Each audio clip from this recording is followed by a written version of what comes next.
Alright, hello everybody. Welcome to today's stream. Alright, I'm gonna do an audio check. Testing, 1, 2, 3. A, B, C, D, E, F, G. Okay, I think we're okay. Ah! Alright. Let's see. Okay, hopefully we'll try to get Miranda, the mermaid girl. Let's try to see if we could get her. We'll just do the blue girl. Okay.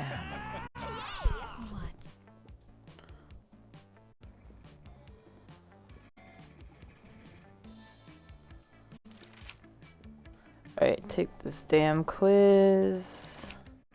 Oop.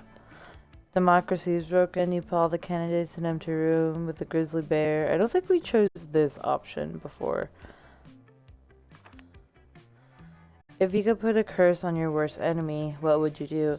You can't rely on the effectiveness of a curse. I prefer to take care of my enemies the old-fashioned way, by exposing them to an unsafe dose of radiation over the course of several years.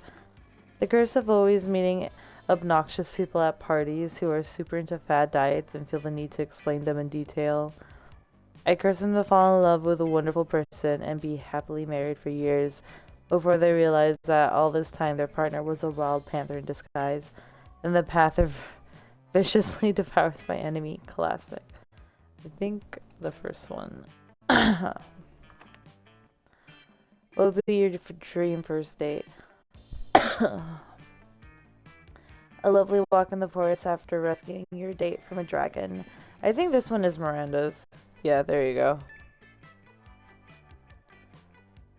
Okay, so it does switch up when it comes to that. Let's go. Okay, fuck. I'm dying. Why am I always dying? Hold on.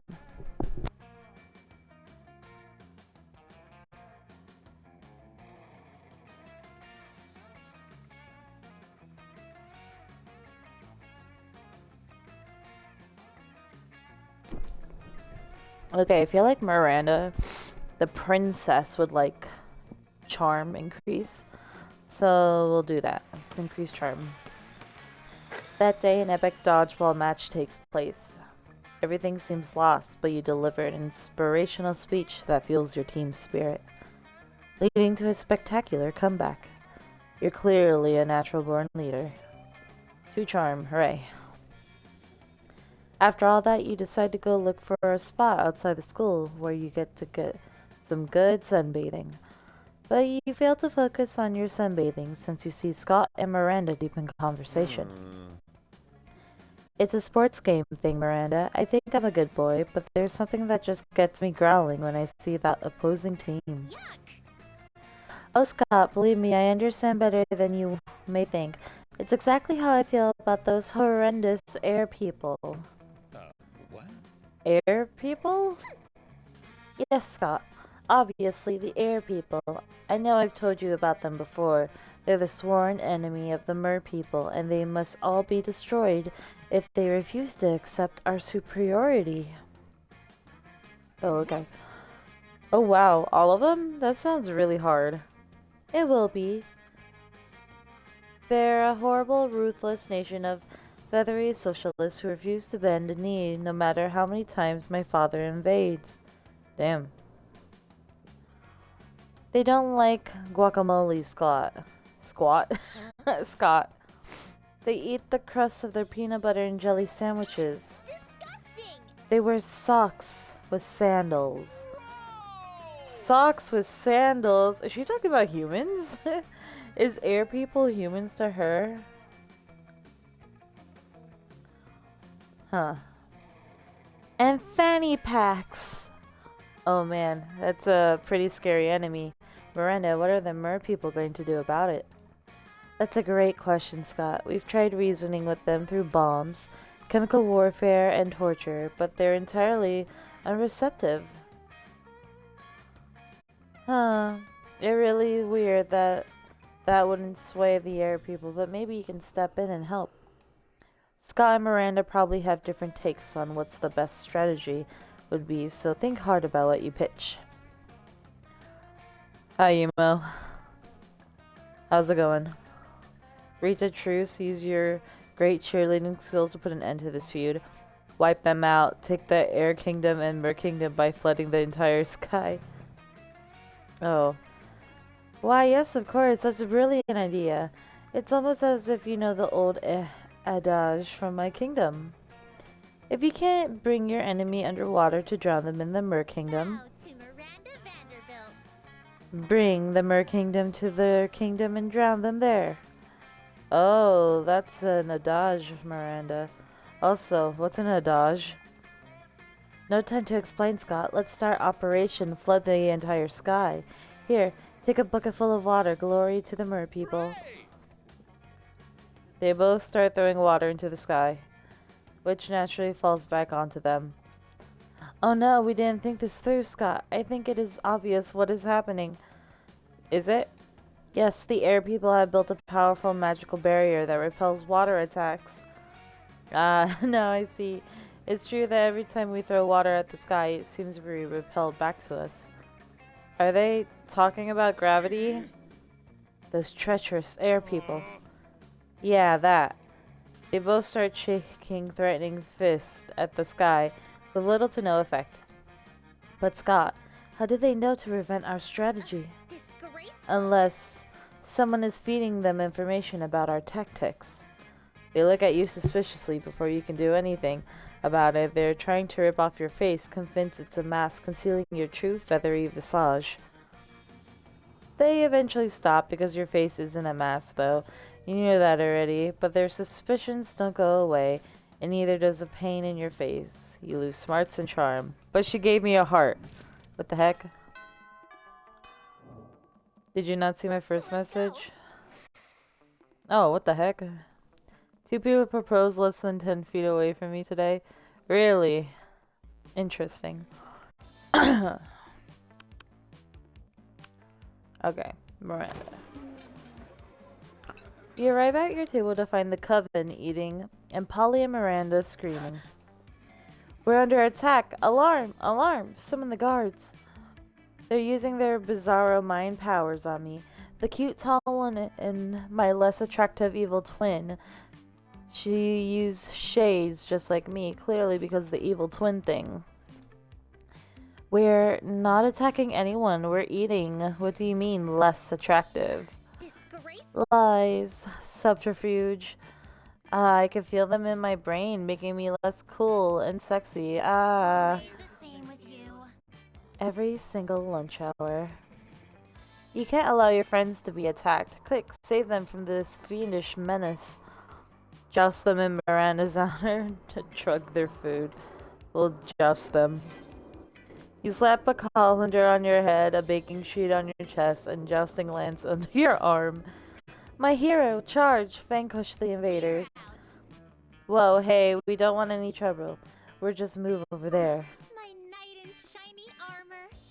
Victory, the day is saved. Oh, valiantly fought, noble champion. Oh, Whoa, did those 3 just disintegrate into a pile of turtles, or am I just super high? You think that question pretty much answers itself. Okay. Homecoming is Monday, so it's an invitation proposal. Twice in around 15 minutes is crazy though. Damn. Didn't school just start though? Why is there... I never understand the events of school. Nah.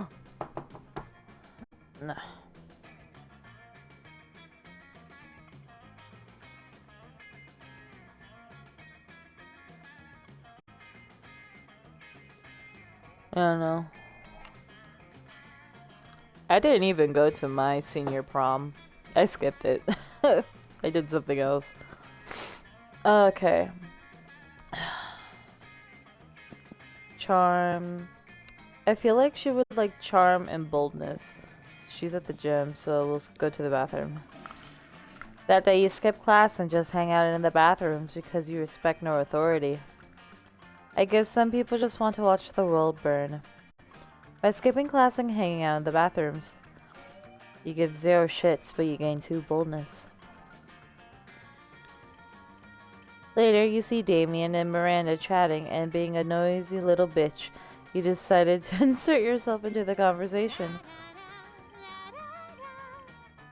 I look forward to this adventure, so is there anything more wonderful than getting insight into the lives of commoners? You better not pull that shit the whole time. My dads are lords of hell, you know. Technically, I'm royalty too. Are you though? Damien rolls his eyes and turns to you. Mrs. Panthera paired us up for our hands-on homework assignment going on an adventure. Apparently, I have some anger issues and a thirst for violence that I should be channeling into something productive. Like, a thirst for violence isn't productive in of itself. And I'm supposed to work on being more independent. Which is so strange since I told my ladies and gentlemen in waiting to fix that for me last week. I wonder what sort of adventure might give us the wonderful experience we need to fix our perceived but obviously non-accidental flaws. Go on a deep sea quest to steal beautiful pearls from a scary kraken. Journey to a volcano to have a hot time at a fire Mephit strip club. This one. Hey, good call actually. Miranda's already familiar with the ocean, so she could be a little more independent. I have absolutely no problems being independent. I know because I paid my servants to tell me that. You're the one who has issues to be worked out, Damien, and an undersea adventure would be perfect. You can't fight fire with fire underwater. There's no fire there. Fucking metal. Fair enough, and I can channel my violence into something productive by killing the kraken. Normally, I don't condone to killing for killing's sake, but this isn't for the sake of killing. It's for the sake of getting me pearls. The two of them dash off, cackling gleefully. They got full marks on their assignment and brag about this to anyone who will listen. Miranda has made the pearl the focal point of a choker, and Damien looks dashing in his kraken tentacle hat. You gain a new appreciation for Cetahalopod themed headgear, and you gain 2 smarts and 1 fun. Right. You will play Helldivers through your homecoming for Super Earth. Okay. Alright, let's increase charm. Dodgeball happens.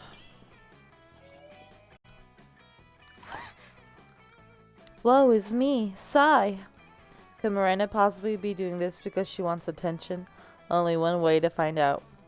Oh, hello, I didn't see you there as I was standing here suffering gallantly in silence. She did, and she wasn't, but okay. I had the most tragic injustice befall me earlier this morn. I was rejected from our school's water polo team. They claimed I was mistaken about how polo is conducted underwater. Excuse me, but I was raised underwater. How is one even supposed to play water polo without a heavily armored seahorse as a mount? How, I ask you? Perhaps I offended them when I implied they were too impoverished to afford sea steeds. If so, why I would love to make reparations. But it may be too soon for me to show my face. Would you be so kind to take them the gift of this omelet to begin the healing? I am told that peasants consider eggs to be a delicacy. Obviously, and what would make the gesture even better is the personal touch of toppings, caviar, eel, chocolate-covered sand crabs. They'll never forget this. Was a present from a mer princess. An elegant stencil card with your sinus apologies, a list of their fears, and a bundle of compromising photographs. Like this one, she like. Oh no, we couldn't possibly. Seafood and an omelet for peasants? These poor souls may never have tasted eggs before. My goodness, some may have mere millions of dollars to their name. Who knows the last time they had any food at all? Surely their taste buds would be overwhelmed by anything suited for the delicate palate of mere royalty. Let us first introduce them to the taste of pure egg. Miranda waves you on your way to make your omelet delivery. Wait, you still have to deliver this omelet, and Miranda isn't even impressed with you? Aw man, you lose 2 fun and 1 smarts. Okay. So she shits on peasant people. You know, Nim likes the game very much when she forgets to check chat. Well, not only do I forget to check chat, but story-based games require a lot of me reading what is in front of me, you know? You waltz over to Miranda and Scott's table to find them peering suspiciously into a hamburger. Oh, the secret sauce. Here we go. Let's see. The blood of your father's enemies, Miranda. That's why it's so delicious. Blood? Of the air people? I didn't know that high school cafeteria cared about my family's ancient rivalry. And everyone knows the air people bleed candy syrup and barbecue sauce. I should have known. You know, I don't normally eat food myself. I have serfs for that, but I may have to make an exception. Ah, more blood? But I eat blood all the time, like pretty much every full moon. Scott's a little disappointed, but you don't care. You're busy sharing a saucy burger with Miranda. Damn. Let's go. Okay, back with charm. Dodgeball happens again. Afterwards, Miranda summons you.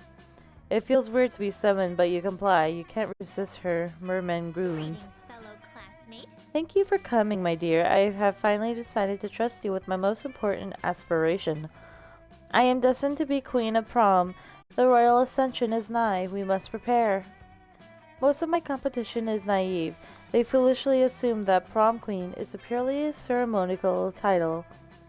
Except Ursula Jr. She's proving to be quite a worthy rival. I respect that. Which is why we must destroy her reputation immediately. Any thoughts? Let's convince everyone that she likes humans. Fart joke. This one. It doesn't take much to make someone look bad in this day and age. You, however, are monsters and went for a total overkill. You hire a Chinese hacker to plant 10 years of pro bono work, rescuing humans' babies from lawnmowers in Ursula's name. At recess, Dr. Babylove of the Babylove Institute appears out of nowhere and presents her with a Humanity Award. Yes, this will seriously harm her standing with the evil lawnmower creature contingent. That's an important voting block.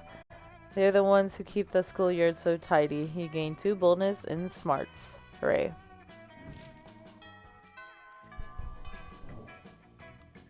Let's go. Okay, let's increase charm again.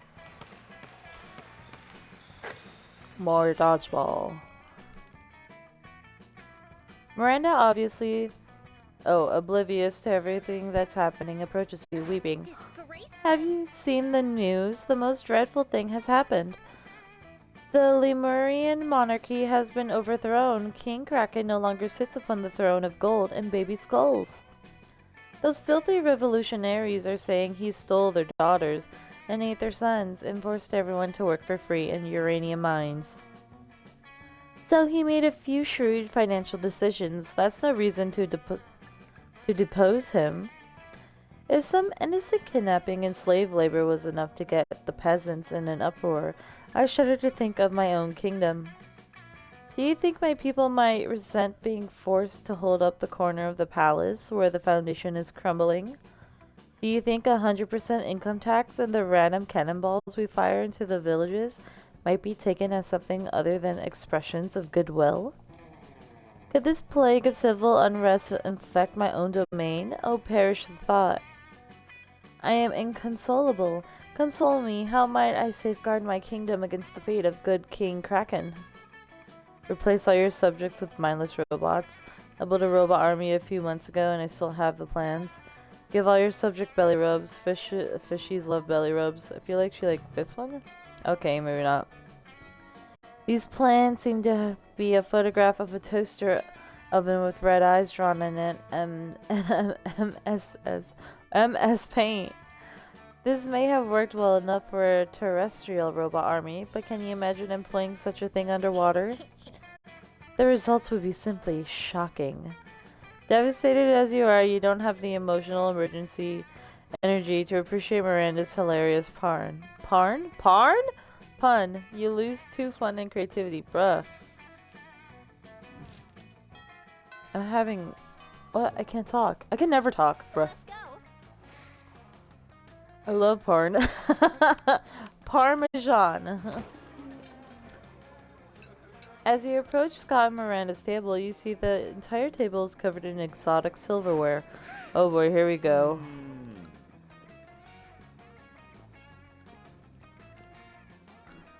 A salad harp, hands. Okay, so hands is for Scott. The salad harp. A harp for salad? Why has no one thought of this before? Because it's hard to eat a salad with a harp? Cretin, who said anything about eating? Isn't that what silverware is for? Perish the thought, the true purpose of silverware is to give your hands something to do while you elegantly avoid your food. Damn. And nothing is more elegant than playing a suitable limit on a harp while your serfs eat your salad for you. My serfs will finish my lunch for me. I'm off to have a harp commissioned. Miranda takes you harp shopping with her. It's a real bonding experience. Afterwards, you both ignore a salad together at a fancy restaurant.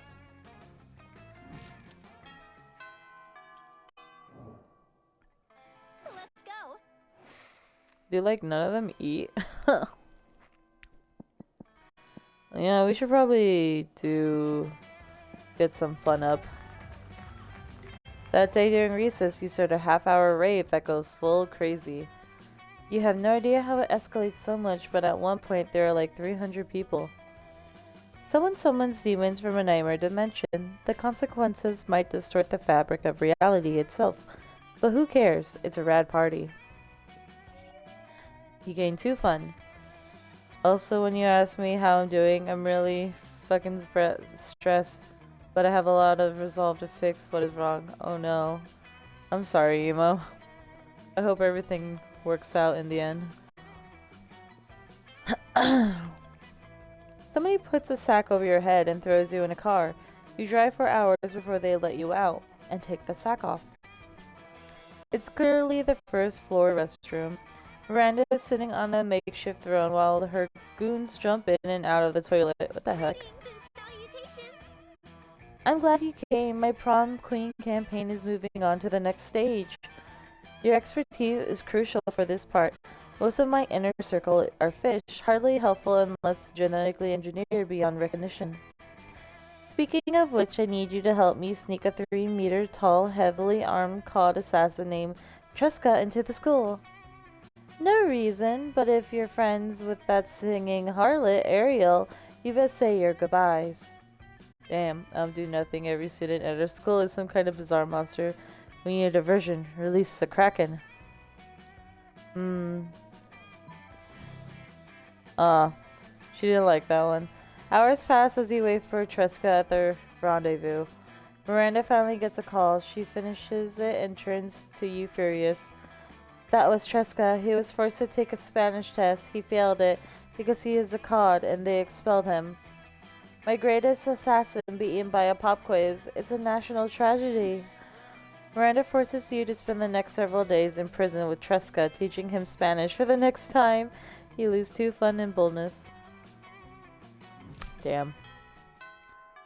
Don't worry, I talked to a friend who pulled me from despair and turned it to resolve. If you want to know, I don't mind DMing the situation.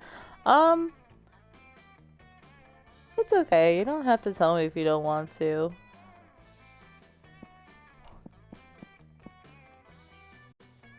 Let's see. Okay, let's try to get boldness up again. We go to the bathroom and sit there. Or I guess in this case we electrocute ourselves. You're gazing dreamingly at Miranda when a flash of otherworldly light blinds you. When your vision clears, you see a great rift has opened in time and space and standing in the middle of it. My love.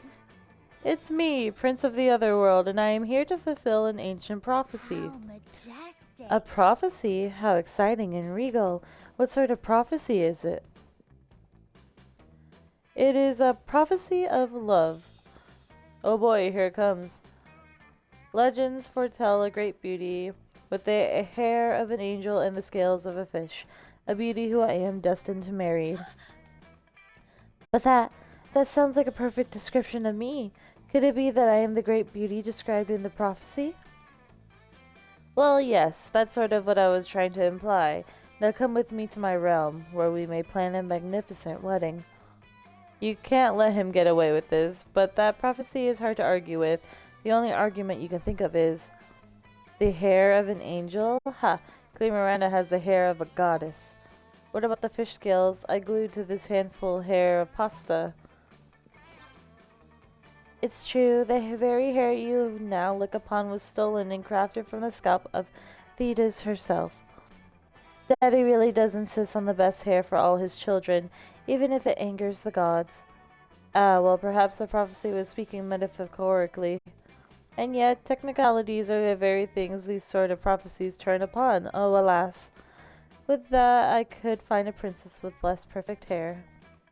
The prince flees through his portal to go trolling for more princesses. As Miranda glows with pride, you gain 2 smarts and charm. Yeah, you don't mind. Depends on your curiosity for drama. Let's go. Oh. Working in retail is full of drama. I have a lot of drama. Well, I'm not really included in drama itself. I just happen to work around it.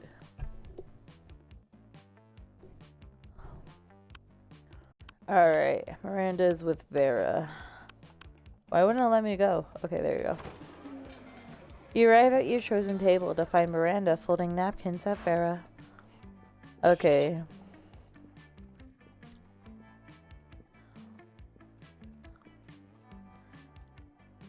You happen to have some napkin folding skills yourself. Maybe you can spice up this interaction. You decide to show off your most impressive napkin fold. If you fold a napkin like so, it creates a self-aware napkin whose sole purpose is to fold more napkins. This writhing snake fold is for when it's time to leave Vera alone and stop explaining napkin folds. Well, that one is for Vera. This one's for Miranda.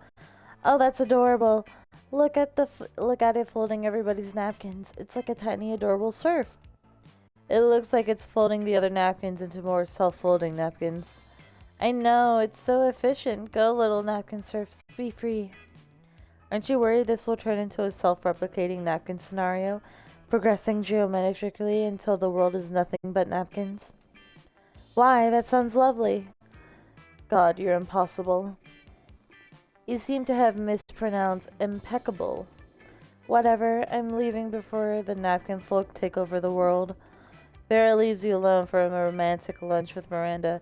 You can't hang out too long, though. You got to stop those napkins before they take over the world. Damn. Let's go. Did you reply to my previous text? I had to leave for a moment. No, it's okay. No, you don't have to tell me the tea.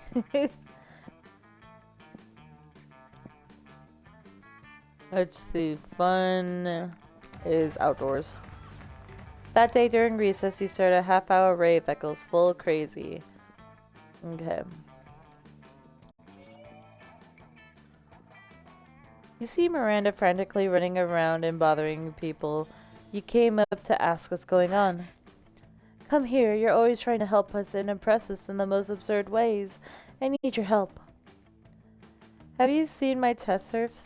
Not the experimental surfs I've been testing lately. The one that does tests for me. You know, real smart but no free will. Brainwashed, I think. Father gave him to me on my 10th birthday. He said he would help me he said he will help me be a better student. You highly doubt that, but you keep your thoughts to yourself. Now he is missing. Help me. The test is almost upon us. You run into the radio room and yell every word that can be a mental trigger for a brainwash surf.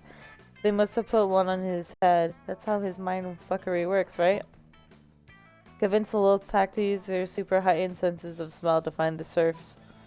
This first one. Okay, boo. The intercom guy looks at you with a mix of confusion and awe as you start yelling at all the trigger words you can think of. Coincidentally, the exact pattern of words forms a story about how you peed your pants during Monster Camp last year. What were the odds? Even more coincidentally, the trigger seems to work, but not as expected. You hear screaming, just like when Crazy Martin, the werebear janitor, has his war flashbacks. There were a couple dozen of your schoolmates rounded up in the garden by giant mantis shrimp soldiers. One of them forces a cheerleader to her knees and gets ready to execute her. Oh my god. No, that's not how you do it. We talked about this. No messes in the hallway. I have to use those every day. What are we, savages? This school is a backyard specifically made for executions. You embarrass me just like my 16th birthday. And you, do you see what you just did? I'll fail math now. You lose 2 smarts and fun. You also ask yourself how no one notices there's a platoon of brainwashed shrimp soldiers in this school. Okay. Let's go. Alrighty. Oh, she's at the outdoors, so let's increase charm then.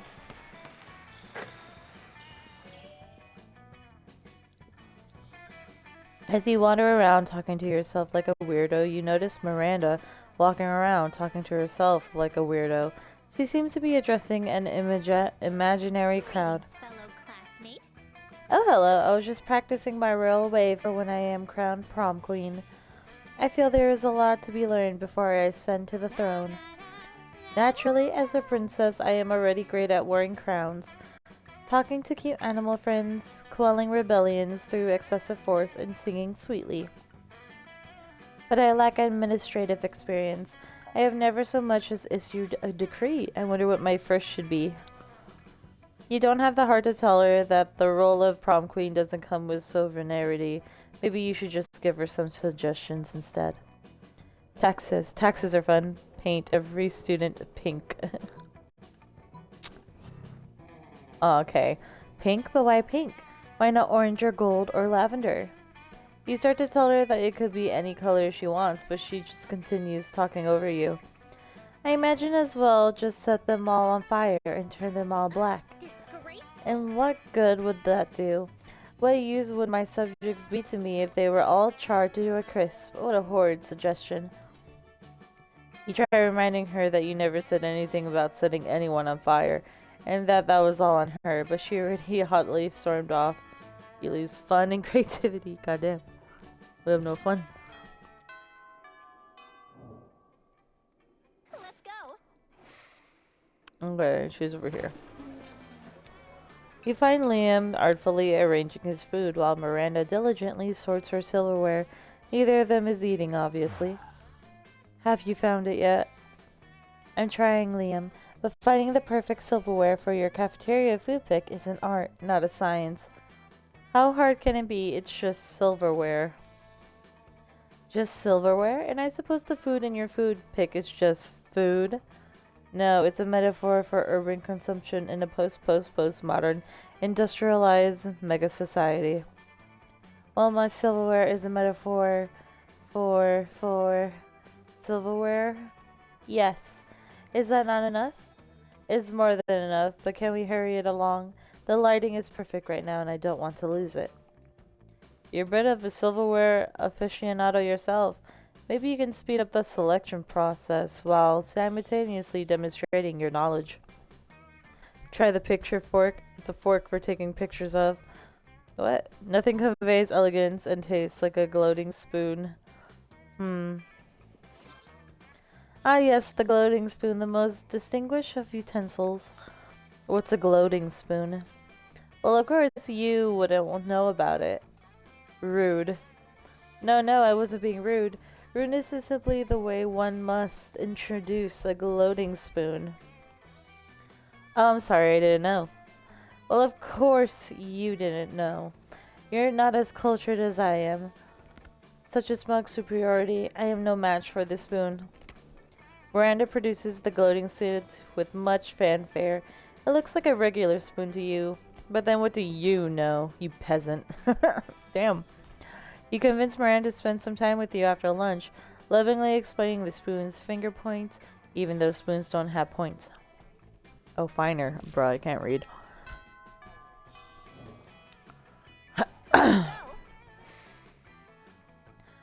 Alright, let's try our fun again.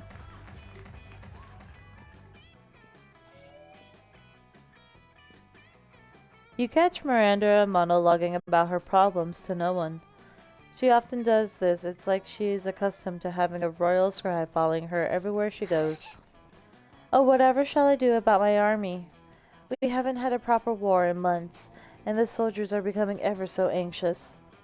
I've tried sending the servants to give them tummy rubs, and even putting extra leaves and sticks in their cages, but they just kill the servants with the sticks. I never thought managing an entire branch of the military would be so challenging. How can I possibly keep my soldiers entertained? Divide them in half and make them fight a practice war, 1,000 piñatas. Practice war. Ah yes, a healthy live fire scrimmage. I should have no trouble organizing such a thing. My lieutenants inform me that the soldiers bloody hate each other. And as an extra bonus, anyone who dies during the practice war will be guaranteed not to die in a real war. That ought to reduce war casualties significantly. It is as Father says, any problem can be solved by dividing people into groups and making them kill each other. I mean, I guess. I never understood it until now, but these are such wise words. Miranda skips off to organize her little bloodbath. You gain 2 bonus in 1 That's crazy, but okay. Let's go. Alright, let's go outdoors again.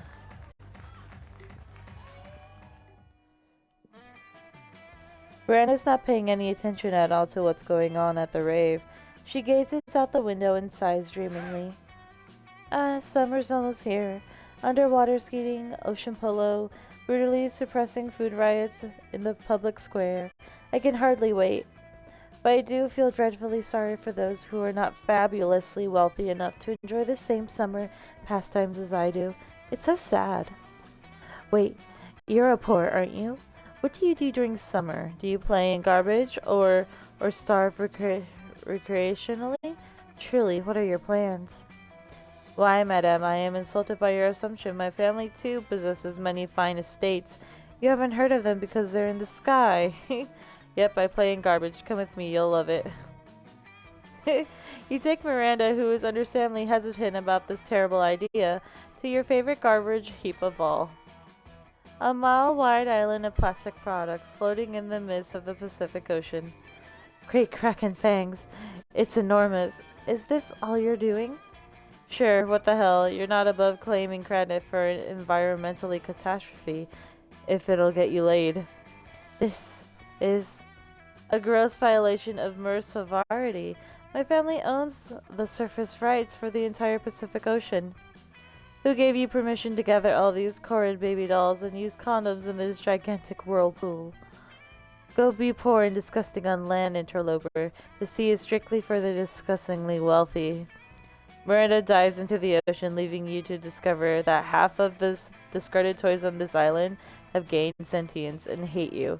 You lose charm and fun and a whole lot of dignity.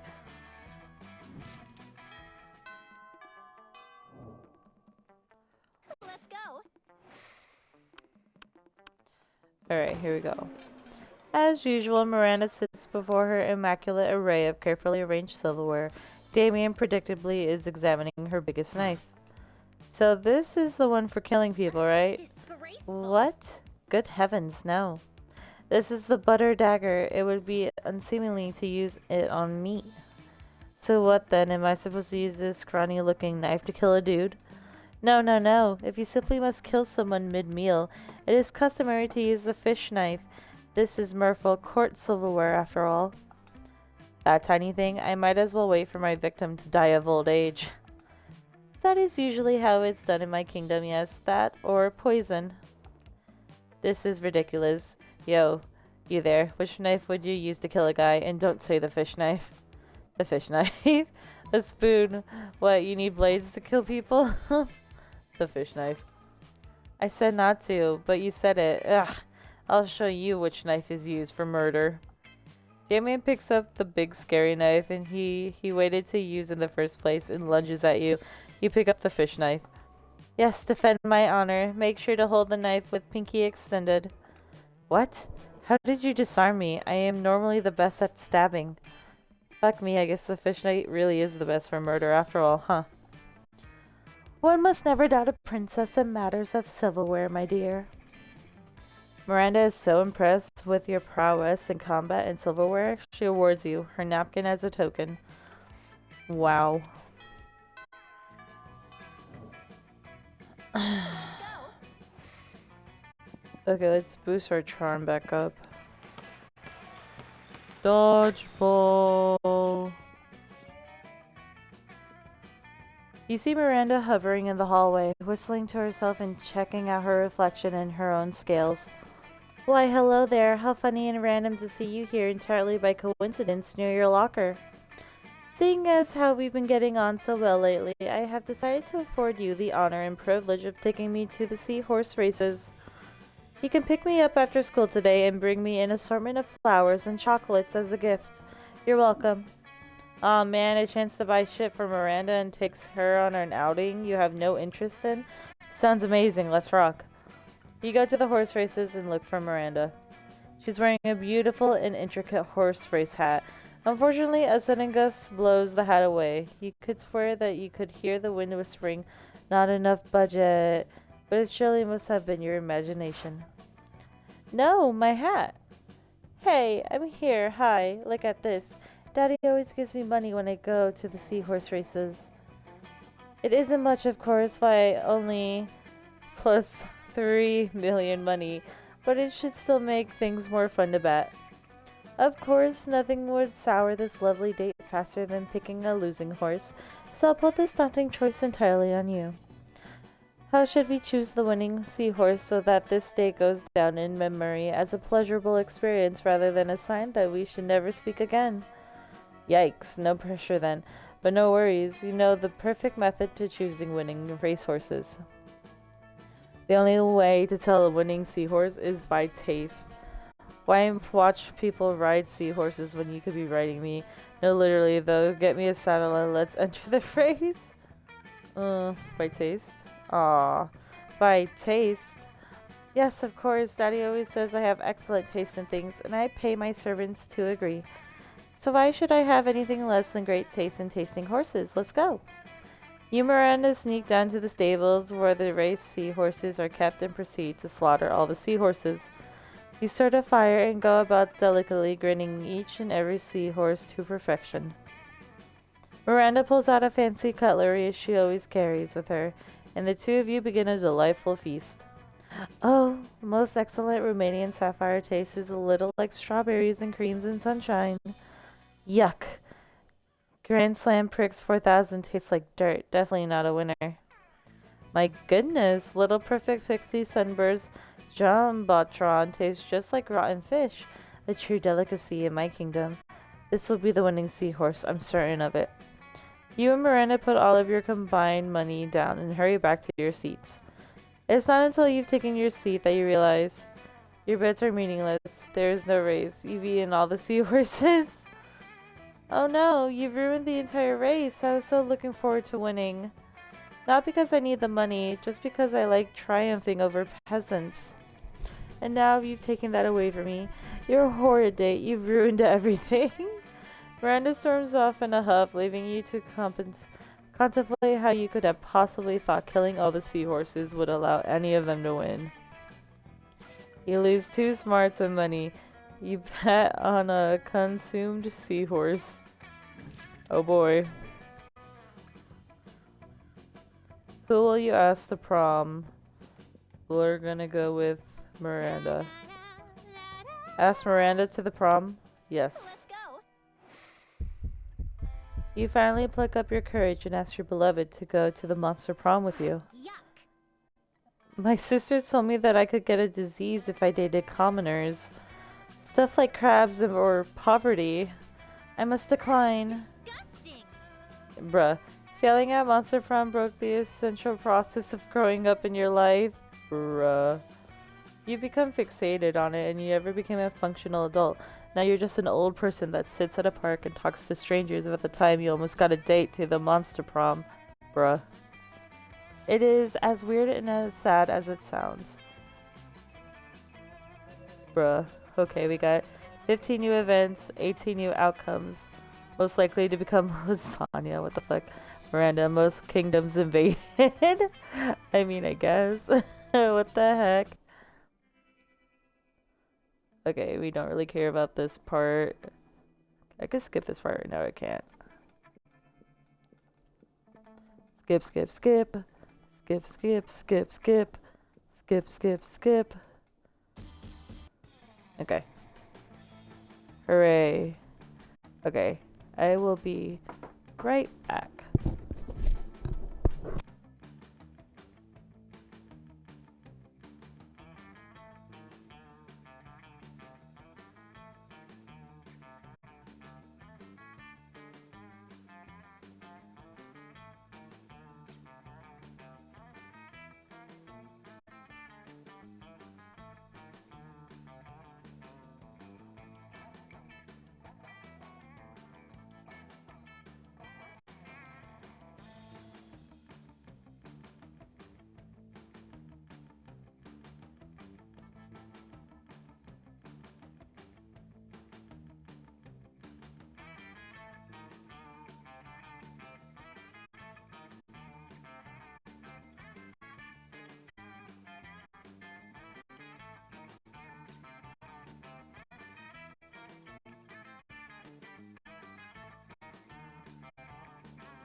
Alright, I'm back. Okay, time for us to go again. First term, full game. Skip. Choose her again. Okay. Skip. Alright. Be a visionary. What will the next big social media craze be? Bullshit it's your regular social network, but each time someone shares news that isn't supposed to be real facts, they're taxed and the money goes to the people exposed to that bullshit. Arbert. From now on, a social awkward guy named Robert will do everything he's commanded to do through the apps by its users. Greek agores, like little Greek agores, reinstated in our cities, places where philosophy and arts are discussed by the greater minds that social media want to be logged into. I guess the first one. You wish you were raised by a really progressive marriage between kick-ass venomous snake and actual fire. We'll do that one. What criteria would you use to name your children? Something simple and friendly like Bobby or Mary. A non-heteromantic name to give them freedom to define themselves of their own terms. I'll research for a name that is pun-proof and joke-proof. No one will pick on them. Meh, no names. It's just too much work. Just a swear word. My name plus the second. I feel like that is Miranda. Yep, there it is.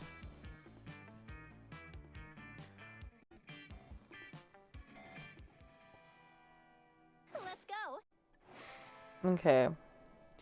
So I'm gonna try. Okay. I feel like charm is definitely something she's interested in. Maybe charm and smarts? Charm, smarts, and creativity I feel like is something that she would look for then. Because she is a princess, so yeah. Okay, dodgeball. Later, you hear some kind of muffled squawking. And you see that Damien's backpack seems to be thrashing violently. Greetings, fellow classmate. Yay, you're here. I've been waiting all day to show someone Damien's cock. What? Miranda, do you ever listen to yourself? Miranda pulls Damien's cock out of his backpack and the rooster begins preening himself contentedly. Isn't he the sweetest little thing? Yeah, we're gonna use him for cockfighting. Specifically, we're going to have him cockfight the cockfighters to teach them a lesson about why you shouldn't make cocks cockfight. Now we just gotta find a way to make sure that our cock wins the anti-cockfighting cockfight. Life, lift your rooster spirits with a romantic proposal. Give your cock a cock ring. This cock isn't an expert on violence. You are, Damien. Go undercover as a rooster. The first one. Aww. That's the sweetest thing I've ever heard in my entire life. I shall give our noble fighter my royal blessing. Here, darling precious rooster, take this ring for my royal family. And now that it's on the cock's claw, it's a cock ring. Bruh. I'll have to use the same trick to give an octopus ring to an octopus and a ghoul ring to a ghoul. Miranda, please don't go around announcing to people that we put a cock ring on a cock together. Oh, how majestic. Why ever not? Surely this is an accomplishment to be proud of. And they're off with their roosters. You keep them in your thoughts, hoping things will turn out well. Later, you see an article in the newspaper entitled, Local Cock Wins Cockfight Against Cockfighters. All animal cruelty ended forever. Miranda even gives a shout out to you. She likes you. She really likes you. You get creativity and fun. Hooray.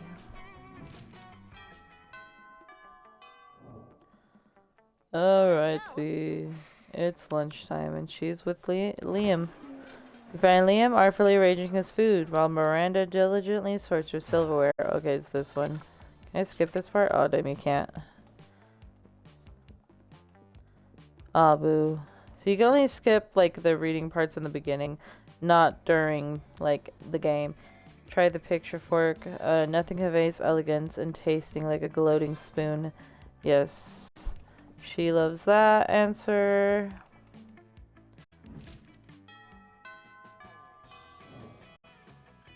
Let's go.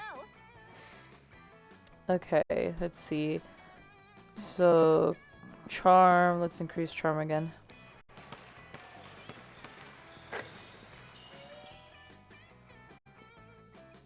You notice Farah showing off an elaborate new necklace to Miranda. One and only.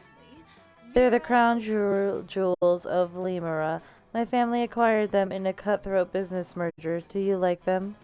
Oh yes, very much. Disgraceful. Such a shame about what? Lemurian royal family, though. What? That they're all dead in the hands of their own servants?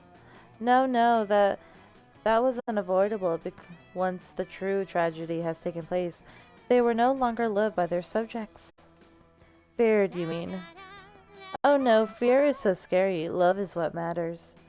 I could not disagree more. You there, settle this dispute for us. What is the best way to let people know how powerful you are? Buy their houses, burn them down, then replace them with a water park. You don't need to convince anyone, just make everyone who doesn't love you disappear. How majestic. Ah, yes, this is Daddy's strategy.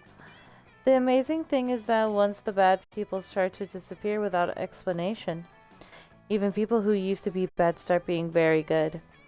It's like a magic and so humane. Do you happen to know where your father puts all those people who disappeared? Put them? No, silly, they disappear, like a magic trick. Ah, yes, I see. You gain 2 charm and smarts, as well as yet another reason never to visit Miranda's kingdom.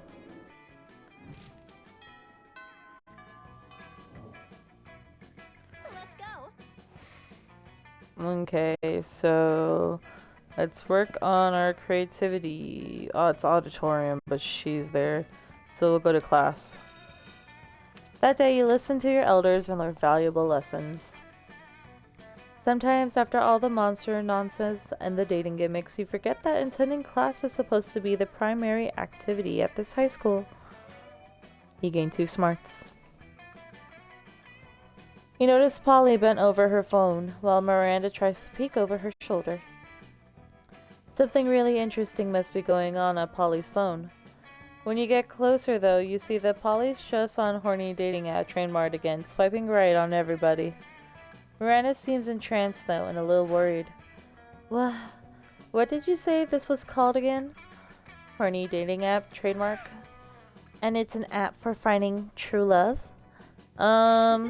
Sure. Oh, how majestic. But I never knew.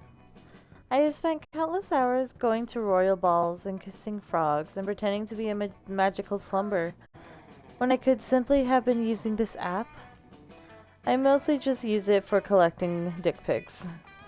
What are these dick pics? Tokens of affection? Oh, alas, to be far behind in my quest for love. No. I am 19 years old, practically an old maid, and now only learning of this? Oh, how will I ever make up for lost time?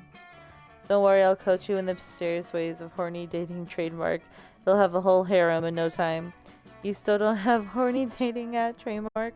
Why should you worry having horny dating app trademark when you can actually own a horny dating app trademark? Why don't you just buy the entire company? That's true. Ah, yes, of course. I will simply purchase the app and require all of its most attractive and heroic users to date me. It is exactly how my father met my mother, except with Indian Ocean instead of horny dating app. Polly, I will give you $230 million for horny dating app trademark. I mean, okay, but I don't actually own the company. What do you mean? I thought you said you had horny dating app trademark. Yeah, on my phone. I have a copy of the app. I don't own any successful investment startups. Oh, yes, I have forgotten you were poor. I'm so sorry, damn. It's cool. Well, anyway, I'm off to buy horny dating app trademark now. Goodbye.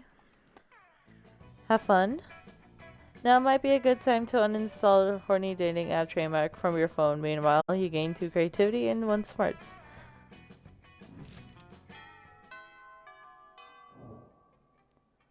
Let's go. Alrighty, where is she? Oh, she's with Liam again.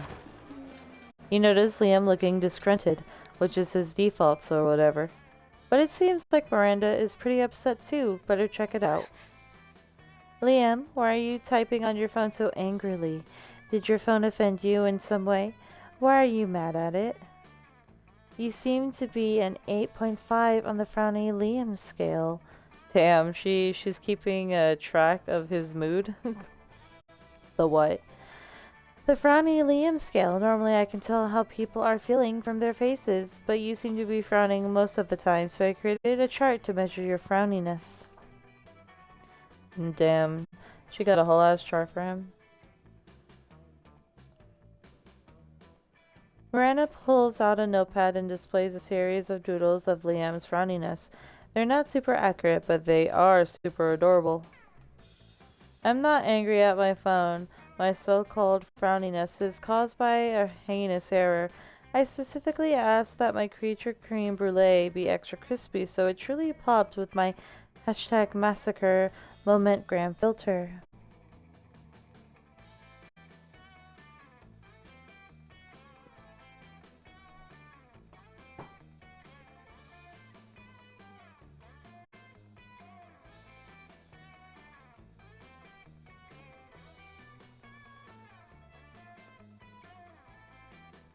Instead, they burnt it into a crisp and rendering it unphotographable.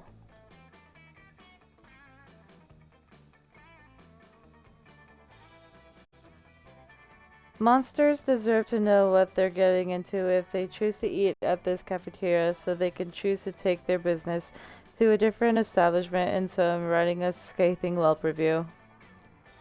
Liam, you can't do that. If they shut the cafeteria down, the school kitchen staff will lose their jobs. Did you know that peasants have to do labor to make living wages? They don't simply have an unlimited store of gold. I was shocked when I first found it. Of course you are. If the kitchen staff wanted to earn their wages, they should have been better at their jobs. I am simply the merchant of truth.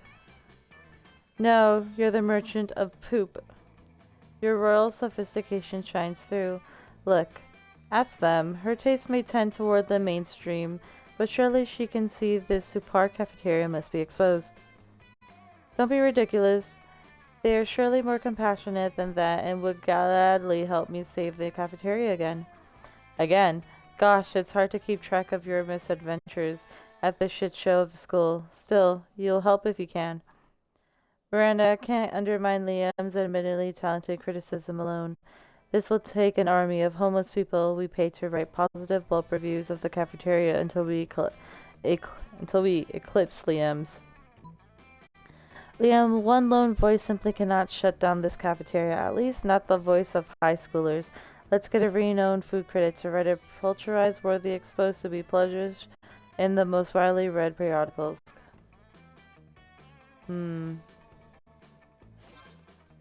Why, of course, this plan involves two of my most favorite strategies, gathering an army and outsourcing work to the disenfranchised.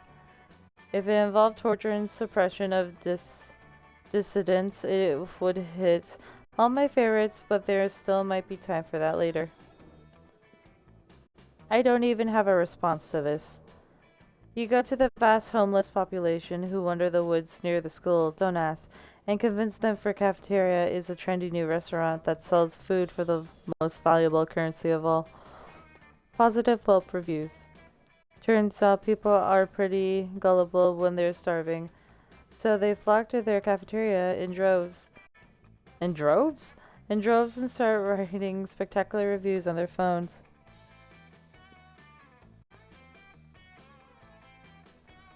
Because now homeless people have phones of their own, it seems they kept all the unwanted blackberries. Remember blackberries? Yeah, me neither.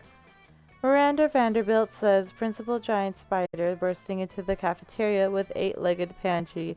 Stop bringing droves of homeless people into our cafeteria. But Principal Giant Spider, it was absolutely vital to the vitality of the school. You said that the last 5 times. You can't solve all your problems by manipulating homeless people.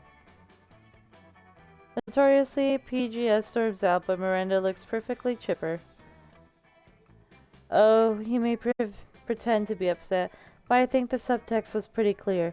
Thank you, Miranda, and you, for saving the entire school like the beautiful heroes you are. That's 100% a lie, but Miranda called you beautiful. Aw, it's a win. Hooray. Let's go.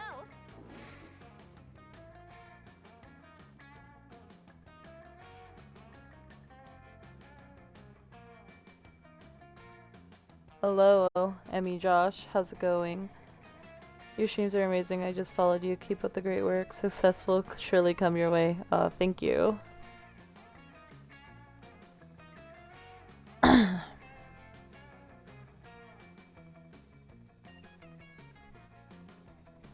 Let's see.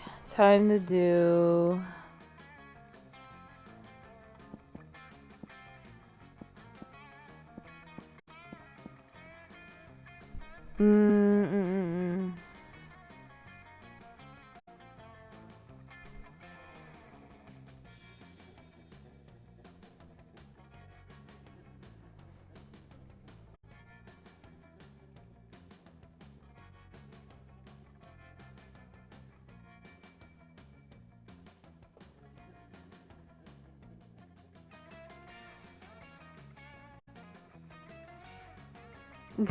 You sound like a bot. No one's name is Josh. What the heck, Emo? Okay. So I need to work on creativity. So auditorium.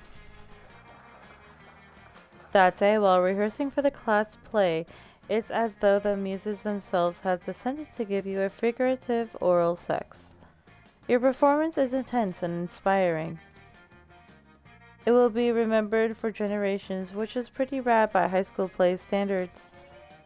You gain creativity. Miranda is sitting on her throne. She had her servants bring a here, of course. She looks quite worried. You ask what's up. Do you think this play is fabulous? Because it decidedly is not. On my father's chart of royal fabulousness, it would rank just below the village pig humping festival. It must be more fabulous. 'Tis my duty as a princess to make it so. But the sheer barbarity has paralyzed my mind. What to do? Alter the script so that it is about your kingdom. It might be vulgar, but it will inspire and educate the peasants. Take the leading role. Nothing could make it more fabulous than a royal presence. The first one. A perfect, lovely idea. But our royal family has such a long and storied history. What subject should form the focus of the play?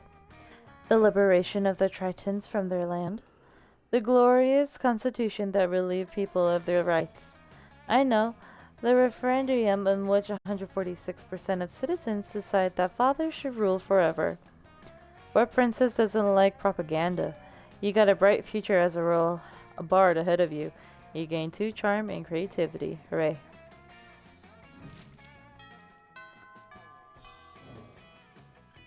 Let's go. Alrighty. Let's work on... We'll do our work on class.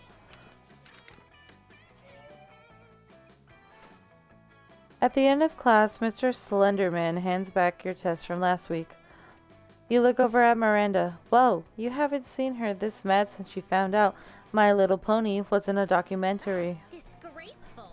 Unbelievable, an F on my test? But I am the best at everything I do. Father always says so. I know what must be the matter. Mr. Slenderman is simply defective. He must be replaced. Let me just go online and purchase a new teacher. Or is it hire? Do you hire teachers? This one looks good. Mr. Roboto, the robotic teacher who does exactly as you ask. Well, what's this? It seems this backward school district requires some sort of reason to fire and replace a teacher. Apparently, imprudence is insufficient. Quick, help me come up with a reason Mr. Slenderman should be fired. Mr. Slenderman, are you kidding? I can show you at least a dozen images of him stalking children. Let's photo edit him into a picture of a KKK meeting. Jesus. This first one. A curiosity online search for Slenderman with children yields thousands of extremely creepy results. You see Slenderman hanging out in a playground, at picnics, even in family photographs. This is disgusting. Do you see this? Sometimes he even has tentacles. This is not nearly as serious as for giving me an F on my test, but still it is quite bad. The school authorities seem to think it's quite bad indeed. They fire Mr. Slenderman and replace him with Miranda's new robot teacher. Mr. Roboto gives everyone A's and buys everyone pizza. Everybody wins except Mr. Slenderman, who's going to monster prison. You gain 2 fun and smarts. Hooray.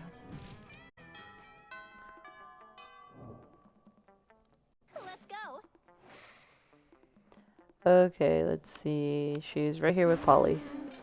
Alright, I'm trying to comprehend your request. What is there to comprehend? It's really simple, Miranda. Take my cell phone, snack a pic of my face, planting my food with my eyes closed and tongue out. But wherefore? Oh, it's this one. So, her little selfie. Let's... Heck yeah, you do, don't you?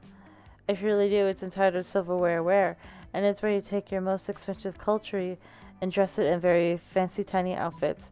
Yep, it's called dyeing. So Polly likes the dyeing, and Miranda likes the silverware one. Really? How I hate how I have not heard of this trend before. Beautiful silverware and fancy dresses are 2 of my biggest passions. This trend sounds like it was invented for me. It may have been by you on the spot, but there's no need to go into that. What's your favorite meme? Spiked salad forks and velvet evening gowns, seahorse steak knives and frilly skirts, teaspoons and tea dresses. This trend is... no words. Yes, the glory of this spectacular combination would leave me speechless as well. Were I not so excited to create more memes with you. We'll have to meet up soon and bring all your most exquisite chopsticks. I shall bring doll clothes in which to dress them. Yeah, totally. Hanging out with Miranda sounds amazing. Guess it's time to go out and try to find some exquisite chopsticks.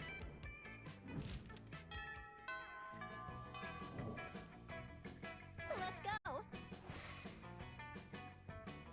Alright, let's see. Smart says 14. Let's increase our creativity then.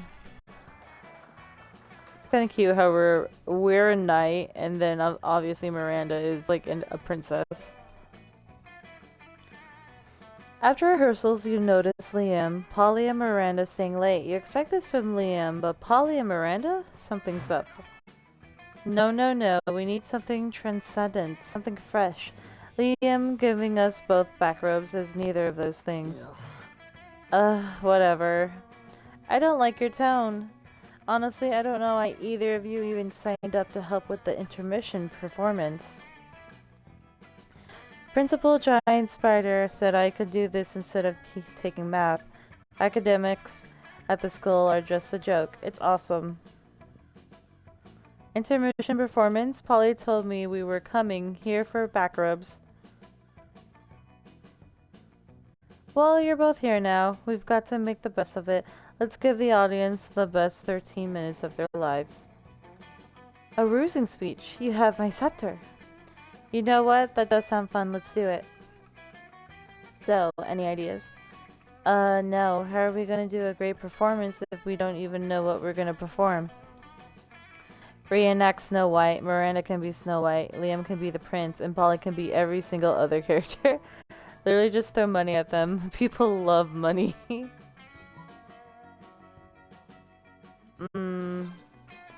Oh yes, the role I was born to play. Literally a prophecy foretell that I will one day fall asleep after an allergic reaction to an apple. Okay. Are you sure Polly can play all of these roles? There's at least 7 other... Hell yeah, finally a use for all these false beards I've been collecting. And all these... amphetamines. In that case, we have a cast. I'll have to spend some time ruling a small kingdom, of course, to get into character. Oh, you can use Lemuria. Father just had their old prince executed. You kick back and watch them rehearse. Polly pulls out like 20 fake beards from God knows where. You gain 2 fun and creativity.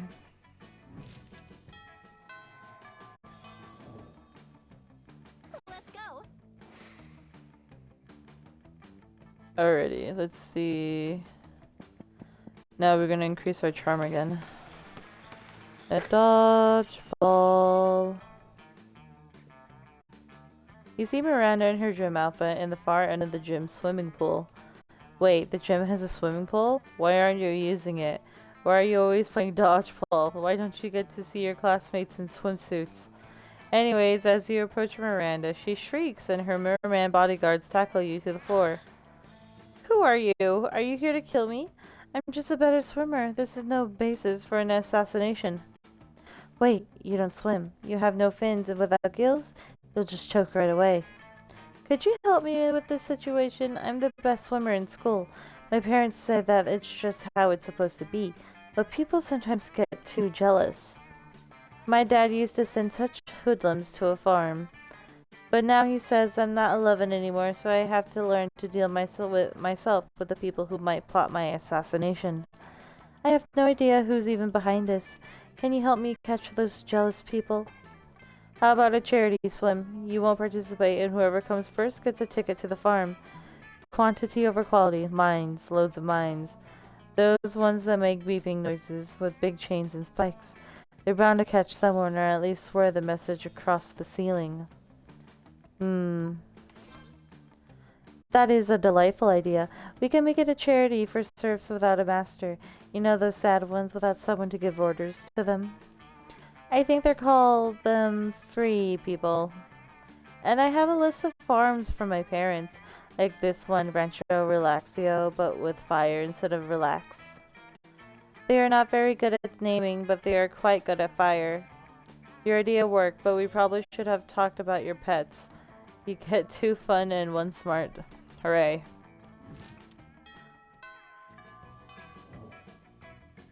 Let's go. Alright. She was with Farah. You arrive at your chosen table to find Miranda folding napkins at Farah. Okay, napkins again. Alright. Okay, this one. There you go. Alright, and we know you loved it. Hooray.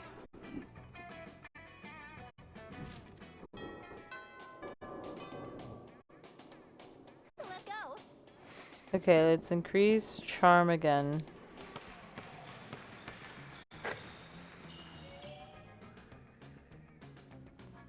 You notice Liam and Miranda talking to Coach. They actually seem to be enjoying gym for a change. Something must be terribly wrong. You go over to see what it is. Well now, I'm all for inspiring athleticism in the hearts of the youth, but allowing you to make up your own sport seems a bit unorthodox, don't you think? Oh, but the ordinary sports are ever so dull and unrefined. I'm sure we two could do much better. I've already got an idea, actually. I've had an idea for sports since before there even were sports. I call it art. No teams, no rules, just pure creative expression. I'll be the quarterback, of course. Art. Brilliant. We will play it with the watercolors and sequins, and there shall be a sport bard and a goalie. Larcarie, and it's so good to see you kids getting enthusiastic about wholesome physical exercise, but I gotta say, art doesn't really sound like a sport. Why, it doesn't have the word ball anywhere in it. That's easily solved. We'll call it art ball. Oh, well yes, obviously that's much better, but let me ask you this. How do you score points in art ball, huh? Liam and Miranda both look at each other, totally stumped. Their dream hangs in the balance. Time to step in. Obviously, the sport bards assign inspiration kicks to the metaphysical linebacker, who scores 11 points for each poem he successfully publishes in The Atlantic. Didn't you read the rulebook? Don't you see? The points were inside us all along. There's balls and boy love art, bruh. What? This first one isn't it? Bruh. Oh, there's a rulebook? Well, that changes everything. Can I see it? You didn't plan for this. You panic and hit Coach in the face with a tennis racket. Hey, that didn't feel like a rulebook to me, sport. He spotted the ruse. Retreat! Retreat! Liam and Miranda flee, leaving you to face Coach. Coach isn't mad. He's just disappointed that your tennis swing is so weak. To help you out, he assigns you 200 push-ups and 100 deep bicep curls. You lose 2 fun and 1 boldness. Ah, boo. Let's go. Okay, let's do creativity. Alright, let's see. You're minding your own business when Miranda comes rushing up to you, clearly distraught. Most terrible news, friend. I have just watched the documentary Game of Thrones, and now I fear for my own royal family. I did not realize how susceptible we might be to random acts of treachery, or how often we romance our siblings. I don't want to be shot in the chest by a crossbow while sitting on the toilet. That doesn't sound proper at all. Please help me put my poor mind at ease. How can I possibly identify potential traitors in my court? Just keep an eye out for the classic signs: shifty eyes, hooded black cloaks, ordering knives in bulk. Pretty much everybody is a traitor. Just spin a bottle and whoever it points at, kill them. An excellent idea. I shall enact it at once. Bro, I feel like that was something she would like. Like, the most common sense one, it seemed like she wouldn't like that at all. But whatever. What would I know? You try to tell her she could wait till she gets back to her castle, but she's already spun the bottle, and it's pointing at me. I'm the traitor? Disgraceful. Alack, alas, I am my own worst enemy. How could I bring myself to betray me? Miranda immediately arrests herself, unsuspicious of treason, and you for consorting with a traitor. She's acquitted because she's literally a princess, but you don't have that luxury. You're sentenced to publicly pelted with sea cucumbers, so you lose 2 charm and 1 fun. Not the cucumbers.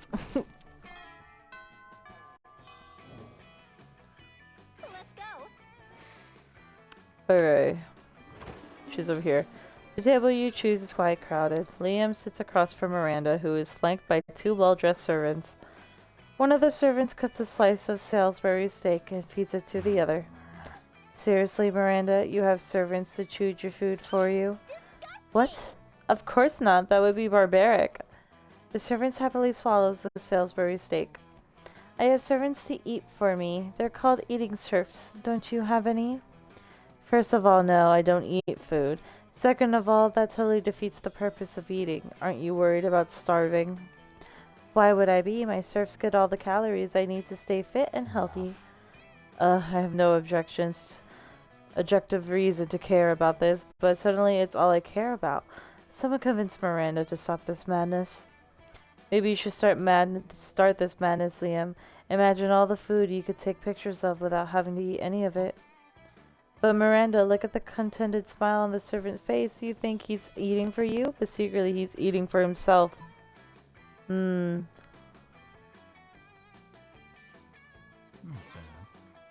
might have a point there. For too long I have nearly ordered off the cafeteria menu, leaving my food untouched even as I take the most artistic grams. I justified the wastefulness by the intense artistic merits of my photograph, but I need compromise no longer. Finally, I could have my cake and pay someone else to eat it too. Still, Miranda, this makes way less sense for someone who actually needs to eat to survive. Oh, you're just jealous of how cute my serfs are. Eat up, little guys. I'm not full yet. Seriously, how does Miranda keep from starving to death? Do they put an IV in her while she sleeps? Whatever, she's happy.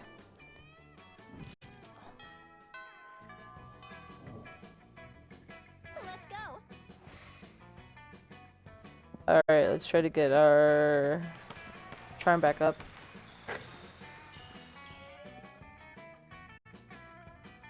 You join Miranda and Damien's team for a game too. It goes off differently. Come on, shit dicks. Face the power of hell. Paint this battlefield red, Damien. Grind them all into thin red paste.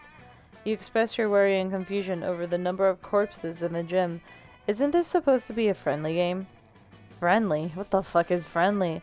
I only have 2 words in my vocabulary. Kill and murder. Honor, glory, feudalism. These are the words we will fight for. These are the words we will die for. Whoa, you didn't sign up to die. You've got to stop this before it turns into an FPS or something. Get off my nuts, narrator. You don't understand the ancient reasons for dodgeball slaughter. Many died before us, but we won't waver. Guys, it's just dodgeball. Let's throw the ball and have fun. This one. That's right, I am the narrator and I'm sick of your shit. Oh, what's this? Looks like opposing team had reinforcements the whole time. 15 orcs, 3 bears, 100 goblins, and a dragon that's also a machine gun somehow. What the heck? Yeah, it's turned out that the narrator had more power than expected, huh? You should have thought about that before you fucked with me. I won't even give you the pleasure of narrating this bullshit. You wake up in detention, your team has lost, everybody hates you. And I'm making you lose 3 boldness so this doesn't happen again.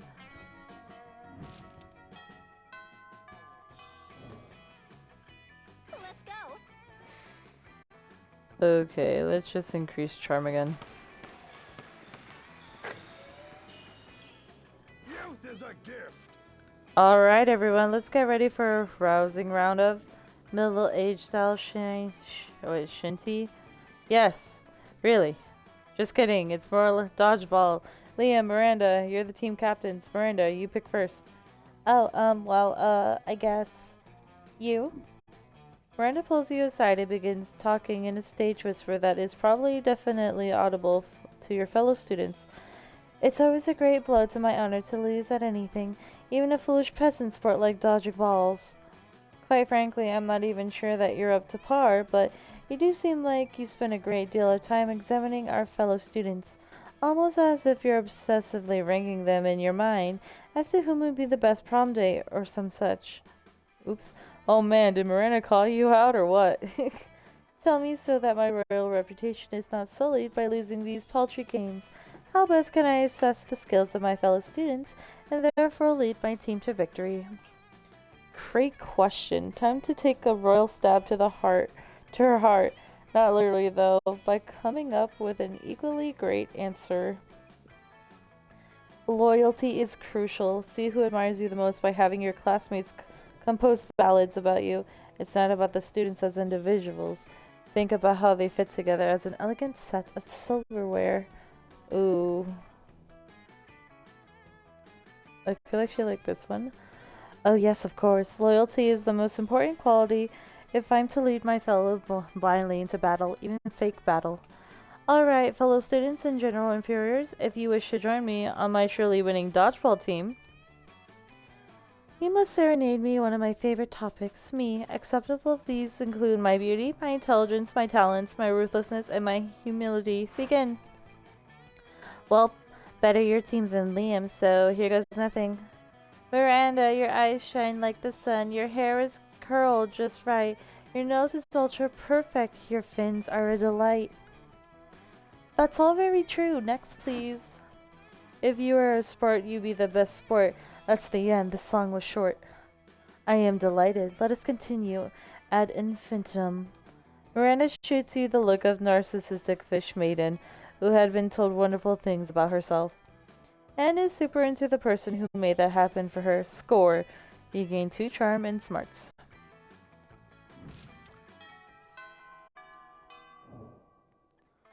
Let's go. Okay, where is she? Oh, she's with Scott.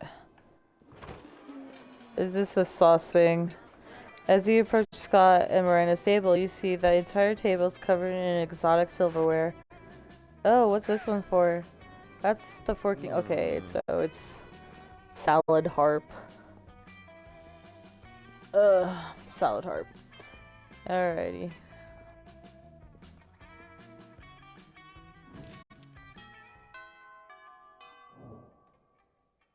Let's go. Okay, we're gonna increase our... Yeah, we'll do boldness, so we'll go bathroom. You run into Miranda accidentally. It's clumsy yet kind of cute and romantic. For a second you suspect she rehearsed it? Hi, it's so funny running into you here. So random. Anyway, I've been wondering. I got my weekly allowance today, but I can't come up with anything fun to do. It's not much, just $1 million, but perhaps we could come up with something. Together? Something practical yet amusing, a purge of your political opponents. I'd like to know more about you. Let's hire peasants to sing your story. Peasants? Peasants aren't suited to tell my story. Ah, shit. It's a serious subject that's only licensed jesters are allowed to reenact. Serfs get weird ideas from it. They think that the displacement of a village for a monument to my birth is somehow offensive. We don't want to give them any weird ideas, or any ideas at all. Peasants with ideas get rowdy. She asked you for a date idea, and you suggested exposition. You lose 2 smarts and creativity. Damn. Ah, poo. Alright, Miranda. What is your answer? Ask Miranda to the prom? Yes. Let's go. You finally pluck up your courage and ask your beloved to go to Monster Prom with you. Disgusting. Aww. I think of you as a sister. Actually, we royalty are very into incest, so let me correct that. I think of you as highly unattractive. I must decline. Disgusting. Your failure to made you so despised by society that you were exiled into the wild, or you joined a pact of wolves. Still, you were so bad at social interaction that you would also fail at getting a date for wolf prom. Bruh. Most likely to get an anal bleaching, most likely to die in a coop damn. So we got 14 new events and 15 new outcomes. Damn, bruh. Okay, we don't care for this.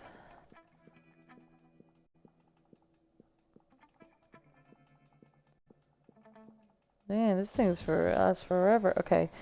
So I'm gonna now look up, like, what stats do I need to at least get a normal prom ending with Miranda? Okay.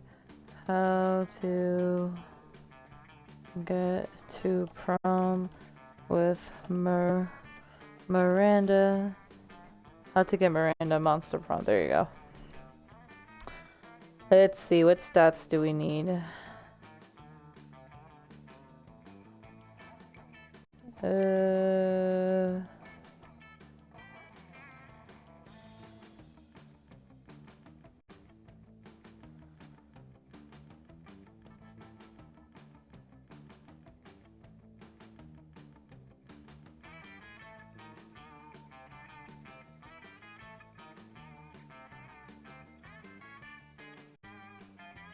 Is there like specific stats for Miranda?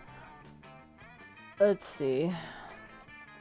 Monster Prom Miranda stats.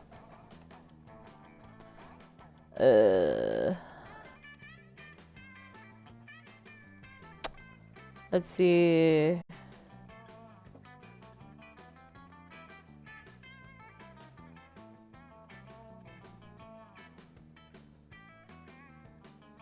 Okay, so pretty much all of the things have to be above 5.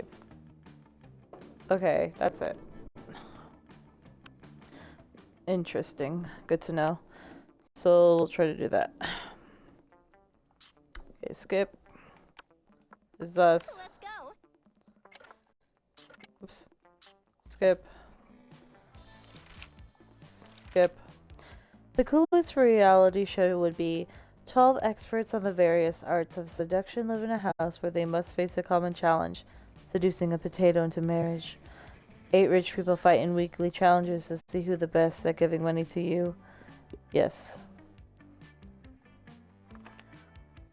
You built a 100-foot statue commemorating an event so that in 1,000 years, archaeologists can learn something about the people of our time. What does the statue represent?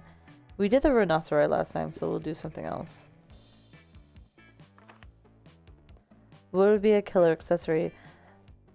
A necklace with your own name in case you forget. A fabulous purse made from the skin of your worst enemy. Coolness itself. Sunglasses at night. Shiny armor. Fancy brass knuckles. Shiny armor I think is hers. Yes.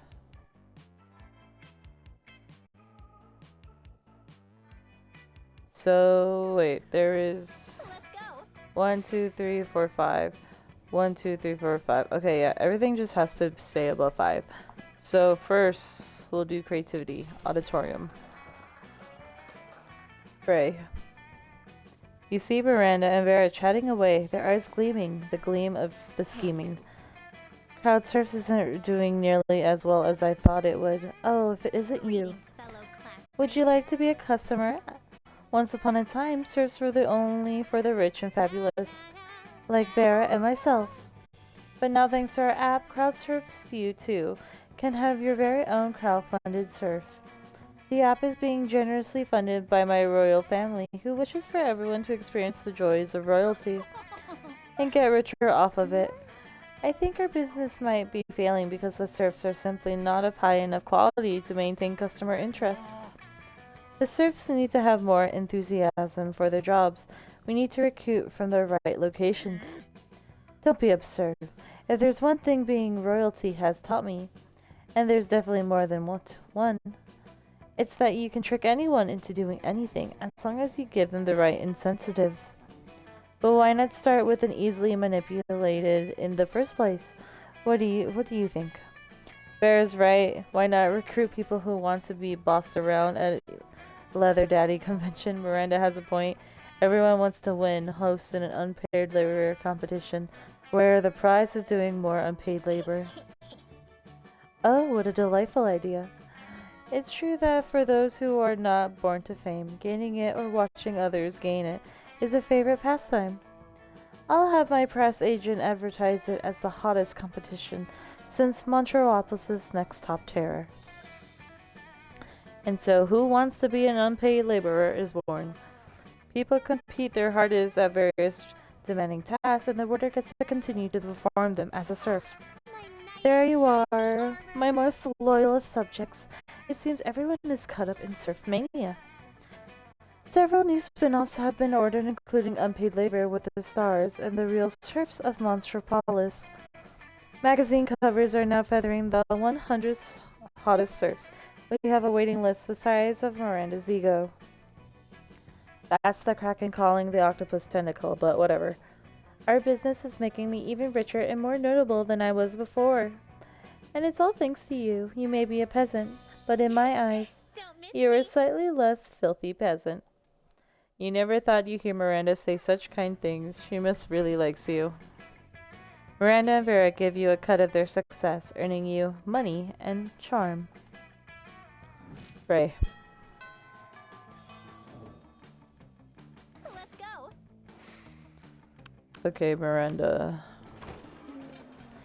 You come up upon Damien staring at Miranda's elaborate silverware spread while her eating serfs chow down obediently at the neighboring table. I still don't get why you collect all these stupid forks and spoons and shit. What a noob. I mean, even the knives don't really look that deadly. Silly boy, this silverware is not for killing. Things can be for stuff other than killing. That's lame as hell. It's basically useless. I mean, you don't even eat. Your serfs do it for you. Well, of course they do. But they're not using any of your silverware. Naturally, they aren't. Serfs must eat with their hands, as befits the lower classes. So you're saying this silverware collection has no practical purpose? Things have practical purposes? These two could go round and round like this forever, unless you say something to resolve the dispute. Damien's right, Miri. Maybe it is time you started murdering people with your silverware. Lay off Miranda, Damien. What about your collection of exotic corpses? That's different. Those corpses are useful. Useful for what? For holding down important documents. What important documents? Documents about very important, fine. I guess I don't use the stupid corpses for anything. I just stack them in a shed and occasionally dress them up in silly costumes. There, are you happy? Extremely. Whatever, I'm gonna go play with my corpses. You stay behind with Miranda to admire her collection. She even teaches you how to use the romance fork smooth.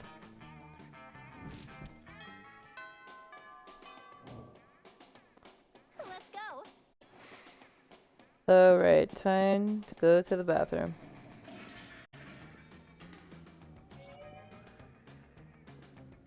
After your eavesdropping on Miranda and Polly, waiting for the perfect moment to mention your influx of online followers when... Greetings, my loves. Never fear, my ladies, you need not fight over me. Him again. As royalty myself, I must say that even I find him to be, what the terms you use, Polina? Extras as fuck. Friendship between two beautiful maidens shouldn't be soured over one as handsome, rich, and humble as I. But worry not, my sweet summer salads. I have found the perfect solution to protect your feeble hearts. You shall both marry me. I've dealt with male entitlement before, but this is official next level. Yes, an interdimensional level, as our collective wedding will be as well. Lame. Yeah, not interested. What a You are hardly the first prince to seek my royal hand in courtship, and I don't see that you're bringing much to the table. Interdimensional table, and I am the definition of marriage material. You'll never find a better suitor. I have a castle. I can defeat anyone at anything. I'll show you. I'll fight. Her. Is the interdimensional prince pointing directly at you? Why is your life like this? I can defeat you at any challenge. Name your weapon and prepare to lose. Miranda and Polly are watching you closely. Maybe you can skew the prince's challenge to really impress one of them. You know what would be wild naked fencing with live weasels instead of swords. As a royal, you must fancy yourself pretty clever. So let's see you win at losing. It's true. Royalty is very clever. I know because I'm royalty. Very well then, let's proceed with the challenges. The series of trials begin. You each post selfies to Momentgram. The prince instantly gains 12 followers while you lose 10. Round 1 goes to the home team, it would appear. Sorry about your unfortunate face. Next up are classic feats of athleticism. The prince kicks your ass up and down at archery, fencing, and bumper cars. Finally, you engage in a steering round of Monopoly. The prince wins within 6 moves. Aha! Normally Monopoly might last days, but I, with my incredible skills, have managed to win at once because I am a winner. Elegance. Now, surely I have proven myself a worthy and winning groom for both my blushing brides. Yes, I believe you really truly have. Yeah, I know that technically the point for you is to lose, but losing is a pretty big turnoff. Winning really is much more appealing. I'll go ask my father his policies on polyamory.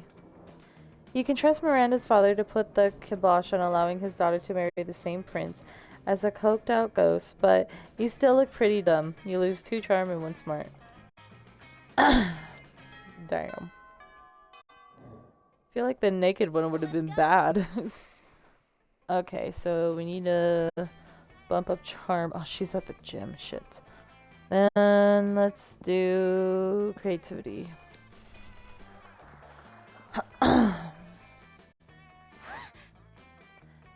Woe is me. Sigh.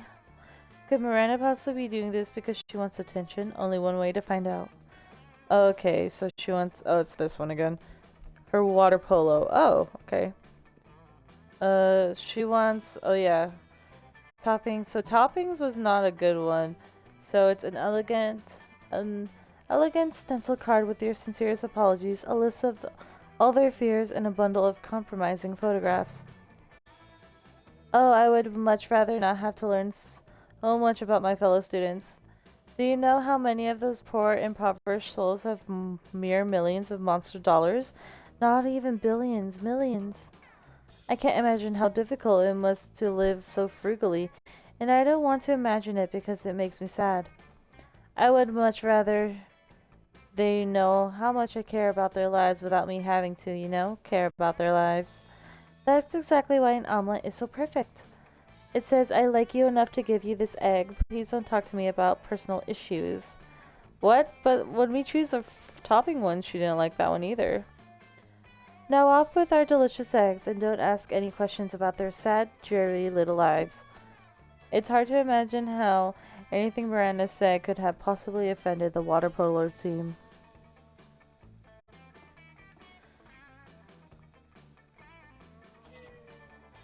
But there's an omelet in your hand, and you've already eaten your fair share of eggs today, so you might as well deliver it. You lose 2 fun and 1 charm. So either way you choose, you lose it, so that's stupid.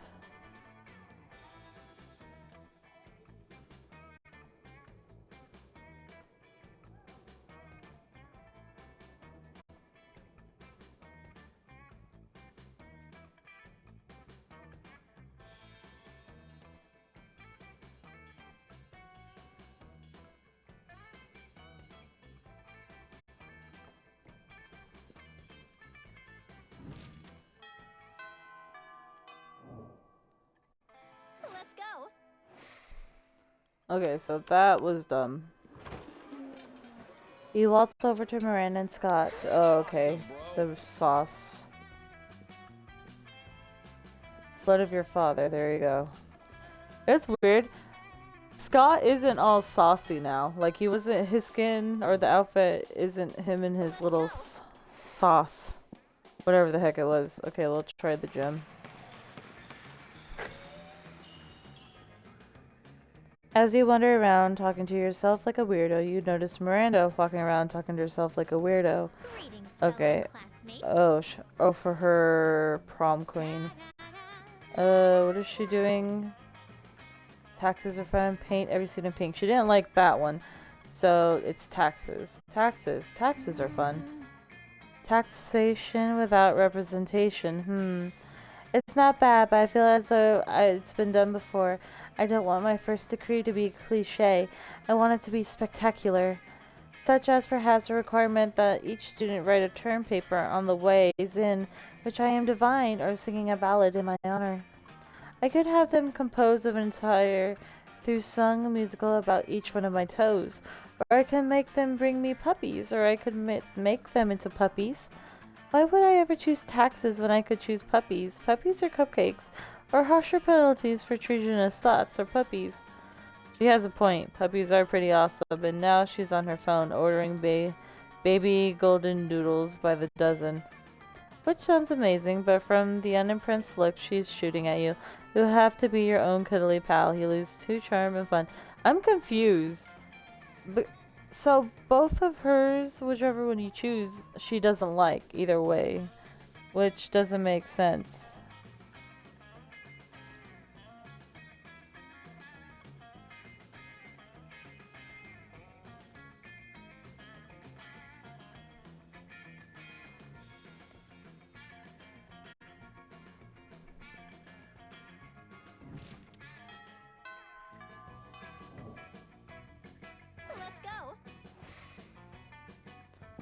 Okay, let's see. Let's try charm again. Because this woman is... I feel like actually, since her stats are so kind of not too high, but like, she's like there to kind of like, I don't know, make your stats worse. Miranda, oblivious to everything that's happened, approaches you weeping. Disgraceful. Have you seen the news? The most dreadful thing has happened. Okay, well, I forgot what this one's about, but I'm skipping it. Income tax. Replace all your subjects with mindless robots. Okay, so she didn't like that one. Give all your subjects belly rubs. Fishes love belly rubs. How majestic. How elegant, how humane, how cost efficient. I'll implement it at once. But soon... Oh, the horror. The plan could not have gone more wrong. You see, to avoid the drudgery of rubbing bellies myself, I conscripted 100,000 serfs to do it for me. But when the serfs saw the quantity of work facing them, I can hardly bring myself to say it, unionized? Imagine how I must have felt imprisoning all those serfs. Some of them were my very favorites. Well, as father says, a princess must take responsibility for making other people take responsibility for her mistakes. Disgraceful. What I mean to say is, I blame you for this. When none of the serfs escape from prison a few days later, they blame you too. The beating they give you saps you of to boldness and fun. What the fuck? Okay, I see. Probably that's why, just to keep your stats low. Okay, she's right here. You arrive at your and she's folding napkins. Okay.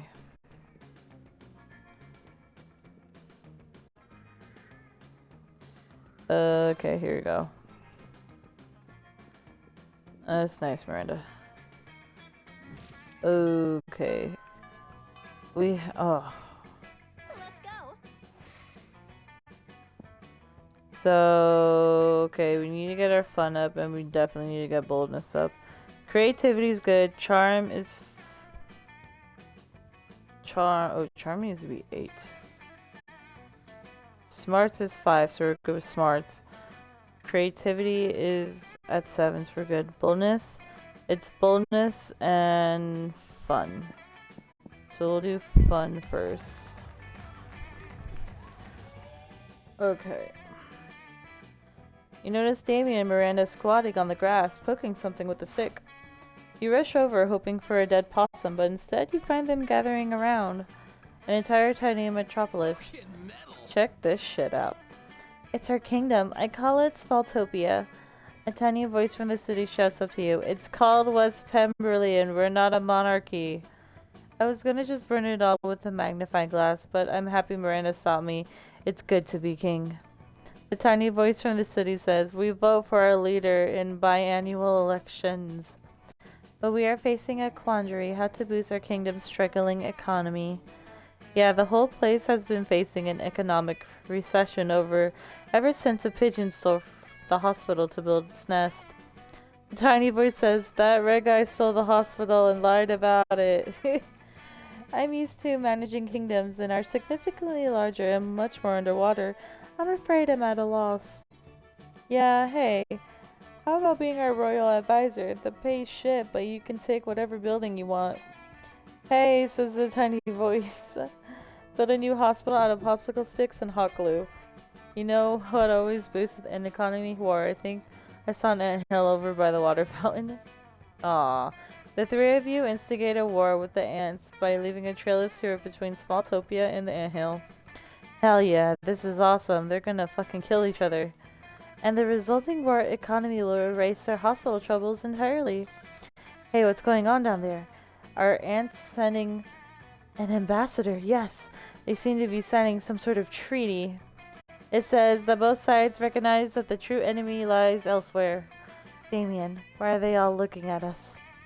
But before anyone can answer, the first Smalltopian missile hits you in the face. You take constant fire from the tiny people's very small arms while the ants swarm all over your bodies. You seriously underestimated the strength of the war economy. You lose boldness and smarts, bruh. I can't get a break. Ugh. Okay, smarts still fine. Fun is fine. Creativity is good. So, charm. Oof. Oh no, charm needs a boost. Boldness needs a boost too. Okay, so she's at the bathroom, so we'll go to the gym.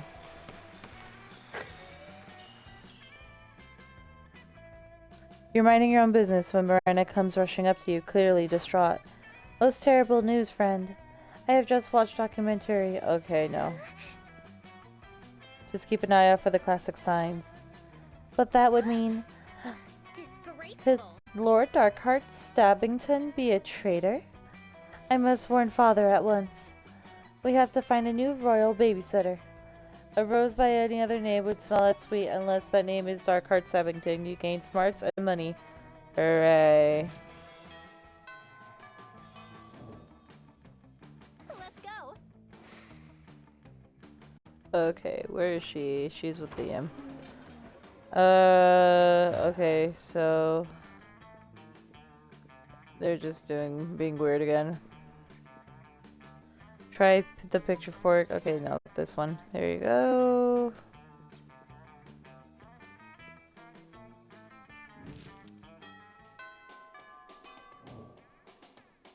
Let's go. Alright, let's see. Boldness, so bathroom.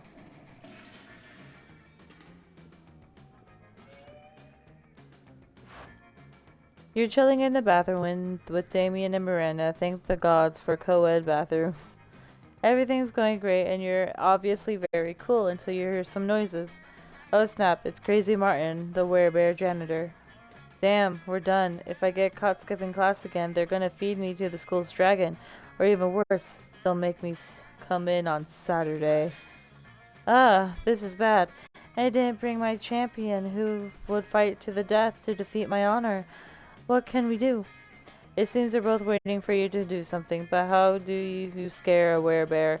No time to think, you just bust out of the stall and make yourself as big as possible. It's showtime, play dead until he goes away.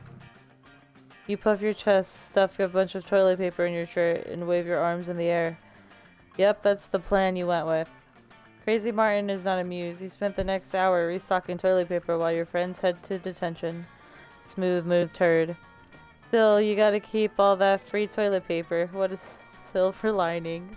Bruh, both of those options suck. You lose smarts and boldness. This sucks. Let's go. Okay. Smarts is fine. Fun is fine. It's still boldness and charm. So it's really boldness I'm worried about.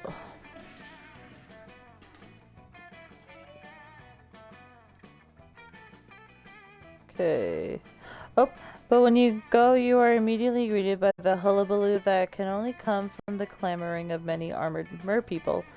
This goddamn school. To Miranda then. Here, here, my judgment is final. The sentence is death to be carried with immediately by the most entrusted executioner, exthropped. Miranda is sitting on what should again, if euphemistically, be called a porcelain throne, but which has been turned into a quite literal throne, adorned with gold and jewels and dolphin skulls. And what was the next stall before all the walls were knocked down? A bare-chested masked executioner holds the prisoner aloft. It's a goldfish in a plastic bag that they're about to flush down the toilet. Wait, cries the goldfish. Yes? Any last words or gloves? I demand a trial by combat, cries the goldfish. Oh shoot, I hate when they do that. I am royally obliged to royalty obliged. Very well then, choose your champion. The goldfish swishes his little fishtail, and suddenly an enormous fishman with huge rippling muscles come out even through he is still has scales. It's very confusing. Excuse me. But anyway, he appears and he wields an enormous battle axe. Argaramalakotis the terrible, horrible, full of bloodlust, never been defeated again? All my prisoners are so predictable. Huh. I could have you fight him, Extroth, but I'd hate to lose my best executioner. There's Shark-Headed Max, the Axe, or Madrigal the Murderess, or World-Dicked Wayland the Wanderer. But of course, there's only one champion worthy to fight the undefeated Axaramaqualtis, and terrible, horrible, full of bloodlust, never been defeated. And that's you, the nightmare from the surface, breather of air. Don't worry, just because Agmarathaqualtis, the terrible, has killed literally every single champion he has ever come up against, doesn't mean that he's going to kill you. God damn it.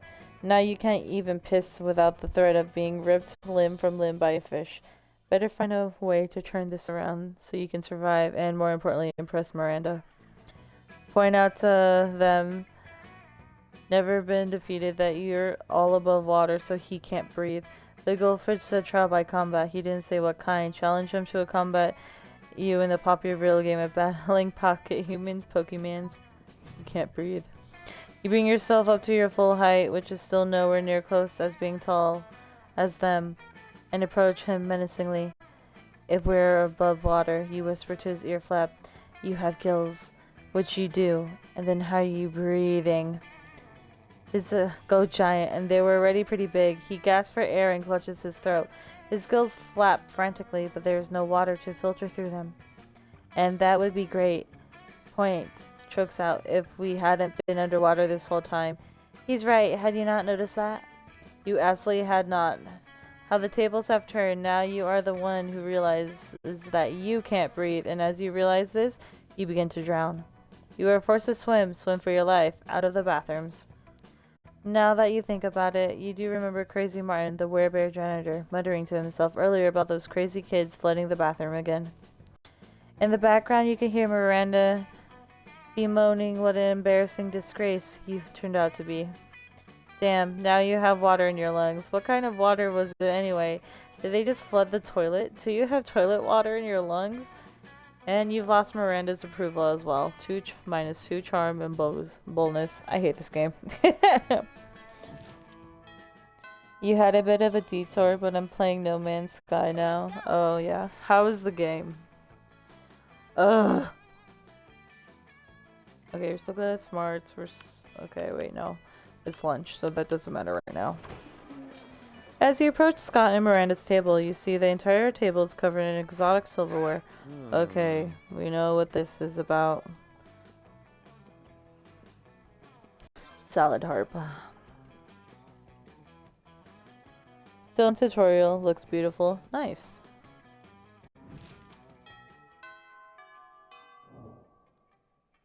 Let's go.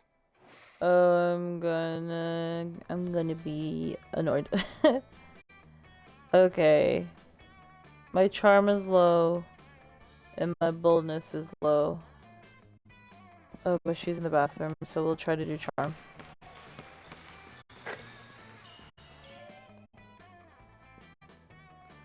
You notice Liam and Miranda talking to Coach. They actually seem to be enjoying gym for what change. Something must be terribly wrong. Oh, it's the game thing. Okay, so we'll have to choose the other option. Hopefully that doesn't, like, subtract it.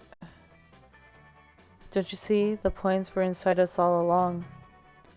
Okay, again, both of them do this stupid thing of it not being cool.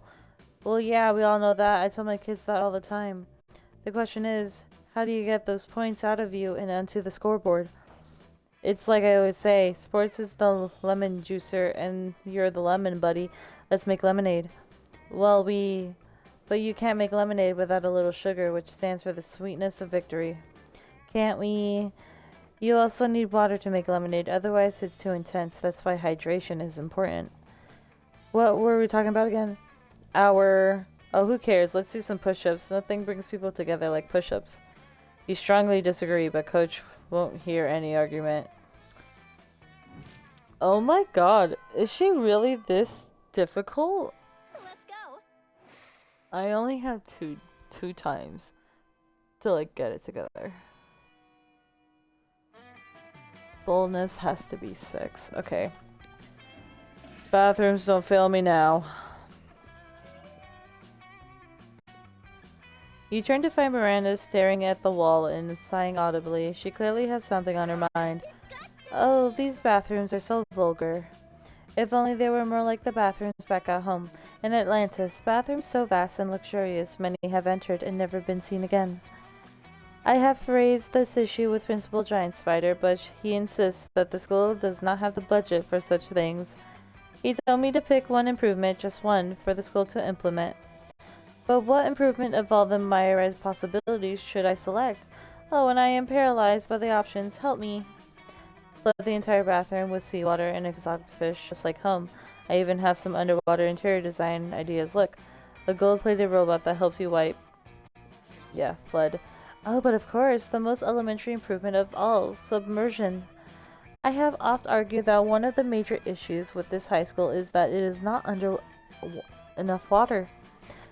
Where better to start than the bathrooms?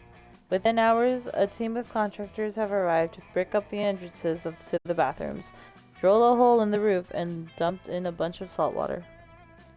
Oh, it's just like home. All we need to complete the tableau is some lamenting peasants. Miranda dives into bathrooms to laugh and frolic. He'll probably fix it in a couple of days. But in the meantime, let's hope you're not made of fire or anything. You gain 2 fun and 1 creativity. Okay, cool. So, fun. Okay, we're good on fun. We're good on smarts. Boldness, we're good. Creativity, we're good. Ah, it's just charm. Okay, we really can't mess up the gym.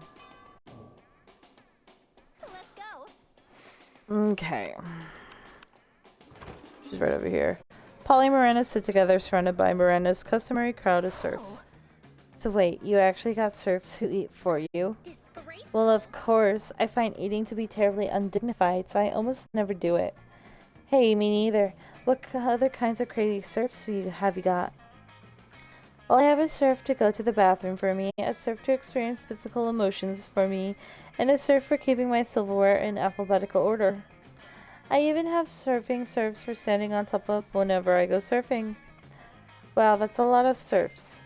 It's a fair amount. The only limit is my imagination. Unfortunately, my imagination serf imagined a way to escape from serfdom, so now I'm all out of ideas. Well, I'm sure with the help of them, we could probably think up of a dope new kind of serf. Oh, is that so? I can't wait. Well, you're the spot now. What will it be? Ooh, Miranda, you should get a puppy serf. It's not actually a serf. It's just like 50 cute dogs. You should get a party serf, Polly. A serf to experience your hangovers for you. A serf that's actually a room full of cute puppies? Why didn't my imaginary serf come up with such a marvelous idea? I swear, if he hadn't escaped, I'd have him hang by my execution serf immediately. As a matter of fact, would you like to be my new imagination serf? The pay is non-existent, but you make up for it in constant fear of death. You politely declined Miranda's offer, but agreed to go on the animal shelter to pick up a puppy serf instead. Huzzah. Okay. This is the moment. Let's go. So smart is 5. Boldness is 6. Creativity is at 8. Charm, I need to bring it up to an 8. So this is my last chance. And fun is good. So, charm. Afterwards, a royal procession, 500 members, strongly informs you that Miranda has requested your presence at dinner tonight. The restaurant she's chosen is so fancy, its name is unpronounceable by anyone making less than 6 figures. But with all these heavily armed guards around you, you think it's unwise to refuse. And so later that night, this restaurant is remarkably charming for a low-born establishment. Granted, the flatware is only platinum, not diamond. And this wine seems to be significantly less than 1,000 years old. But at least our table is held up by 3 weeping serfs, as it always ought to be. Garcon, 1 bowl of rubies and a bottle of actual gold, if you would be so kind, and my suitor will have... Quick, pick something before she realizes you've never been anywhere fancier other than Wilmer's Chicken Hut. It doesn't matter what I order, anything will taste good as long as I eat it with you. One of everything, and I'm buying. You close your eyes and point at a random item on the menu to prove your point. Luckily, you choose the cheapest item on the menu. Less luckily, the cheapest item on the menu is garbage soup. My goodness, the third classiest restaurant in the city and you choose to eat garbage soup. If you're trying to tell me that my beauty enables you to eat garbage, I am shocked and insulted. Waiter, may I please have a box of my gold leaf salad? I'm going to be leaving immediately. Bruh. Why do they even have garbage soup at this restaurant? And why is it expensive? You lose too fun and money. No. She's gonna reject us. This is... Her thing is so stupid, though. Ask Miranda to the prom, I guess. Let's go. We know she's gonna say no. Disgusting. Okay. She's pursuing, hey you peasant. Miranda's just waving her hand at a distracted passerby. I order you to rescue me from this awkward situation. See, I know him. Don't miss Farewell. it. Disgusting. Okay. Alright.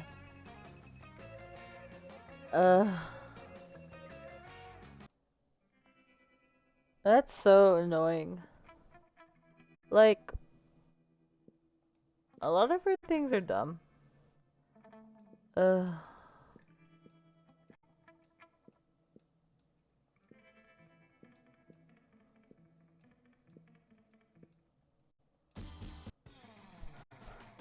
lot of her things have both negatives though.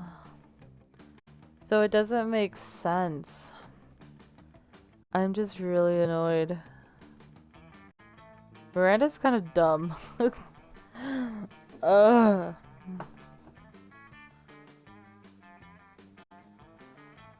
Ugh.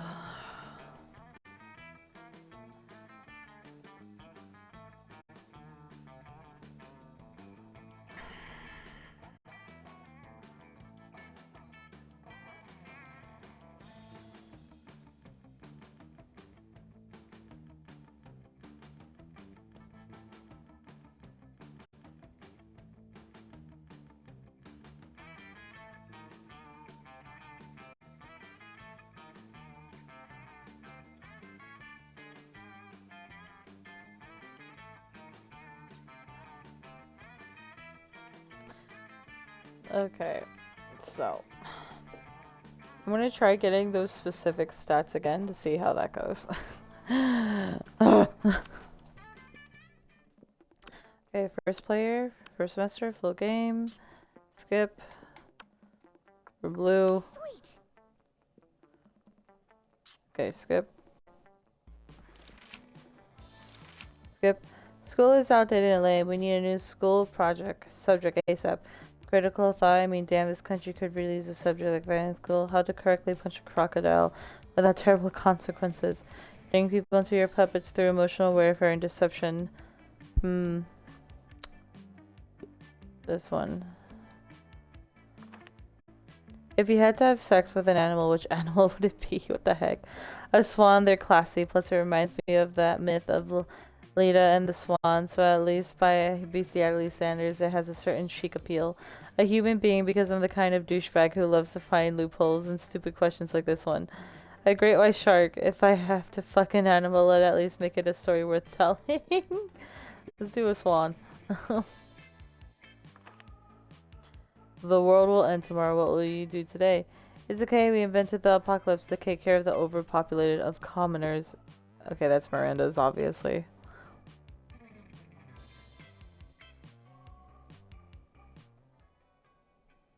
Let's go. Okay, so smarts we're good. Boldness, we're good. Creativity, we're actually good. Charm, we're not good. And fun, we're also not good. So let's quickly do charm.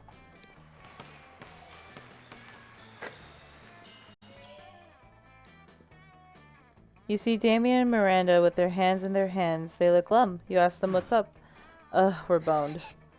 I do not know what this bone means, but I'm not optimistic about our chances on the upcoming exam. It's not fair. I shouldn't have to fail the test just because I spent all week in a really brutal mosh pit instead of going to class. And I did study. I had my servants read the entire textbook twice. But for some reason, my servants are not allowed to take the test for me. Well, there's only one thing left to do. Chop up the teacher and melt his body in acid. No, there's gotta be another way. Doesn't there? Easy, just lobby the government until they remove the class from the entire school system. You don't need to murder your teacher over something like this, just burn down the entire school. Oh, how This one? majestic. Oh yes, of course, my father has many excellent lobby sits in Cairo Freeze for such an occasion. Why are they Cairo Freeze? Because if allowed to live freely, they would pose an uphold threat to the survival of species, I think. It was Daddy's decision in any case, and Daddy knows best. The lobbyists do their job so efficiently that the government not only cancels the class, but erases all memory of it from everyone's brains. You've got no idea what you just unlearned, but you did gain fun and boldness. Okay, our bonus is good. Let's go. Okay, she was with Liam. And table you choose is quite crowded. Liam sits across from a Miranda, who is flanked by two well-dressed servants. Okay. Disgusting. Enough. Maybe you should start this menace and let the food you take pictures of. Okay, yep, that's the one she wants.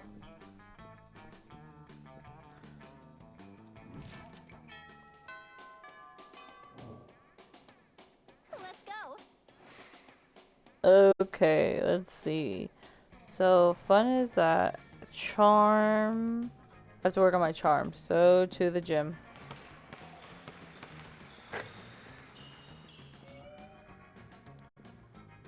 Without meaning to, you find yourself in conversation with Polly and Miranda, comparing the apps on your phones. Oh, what you got there, Mary? What you got? Well, I have this game, Misunderstanding of Mobs. I'm not entirely sure how to play, but I keep winning, so that's nice. I also got a Scepter, which is like Uber, but for surfs instead of cars. How majestic. And a Spooner, which is like a dating app, but for silverware. You know, I like my apps elegant and majestic. That's pretty cool, but do you have rap chat? It turns all your messages into raps, but you can only see them for 8 seconds. Wow, what about you? What fun apps do you have? Yeah, impress us with something rad. Tiger, an app that can make tigers appear anywhere. There's nothing as majestic as a tiger. Not much, just this one app I made that turns my phone into a rad car.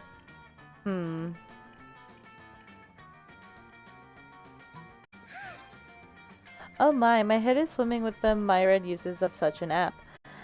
Our royal zoo has been tigerless ever since all the tigers drowned in their underwater cages, which was immediately. We have been looking for a way to replenish our supply ever since. And you know what I say, it's not a real party until there are tigers literally everywhere. Is that so? How many real parties have you been to then, Polly? None. Yet. Miranda purchases the app and a bunch of raw meat while ordering new cages for her family's zoo. Polly asks her if she can borrow a tiger or two for her next party. What could go wrong? You gain 2 fun and charm. Okay, charm's up good. So, apparently there's something at the shop you could buy. Let's go. It's a fake title of a lord or something. So while my stats are all up, let's see if I can buy it. Money. Okay, let's see. Hype. Where is it? Corpse. That's... What? Where is it? Penguin mask, a blanket with 2 holes, a pregnant... What is this? Captain Year requires 5 years of work, education from great mentors. There was...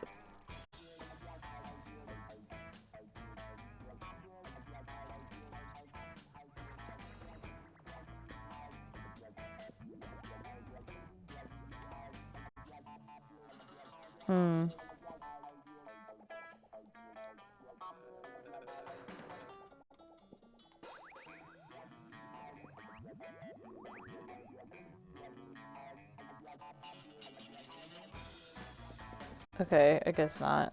What the heck? I'll get this then.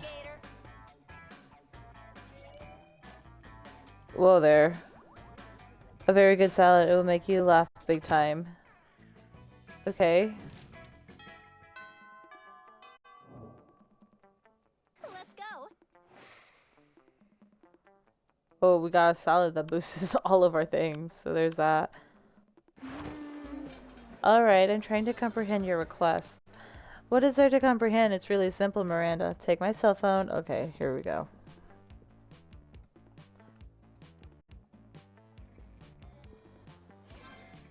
Tiny outfits for Miranda.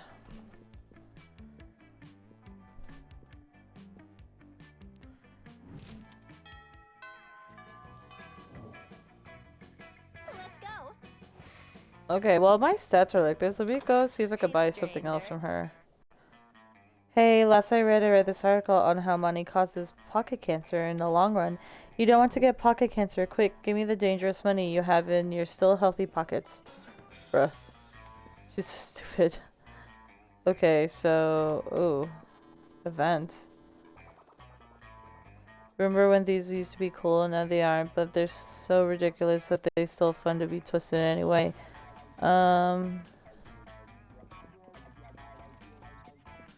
What's this event for? Fake badass tattoo. I don't think I want anything actually. No, we're gonna leave.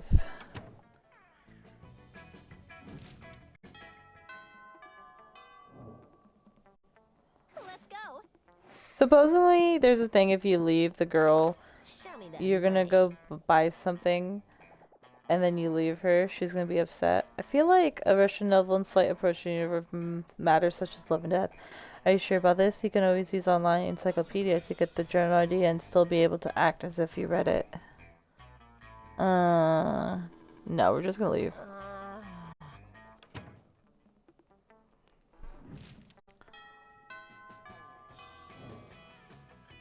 Let's go. Alright, she's with Scott. It's all exotic silverware. Okay, here's the salad harp. There you go.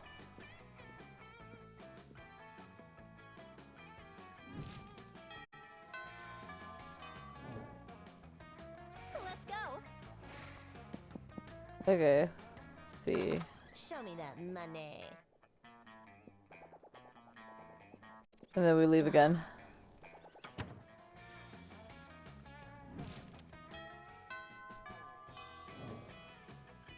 Let's go. Happens if we talk to her again. Hey, stranger.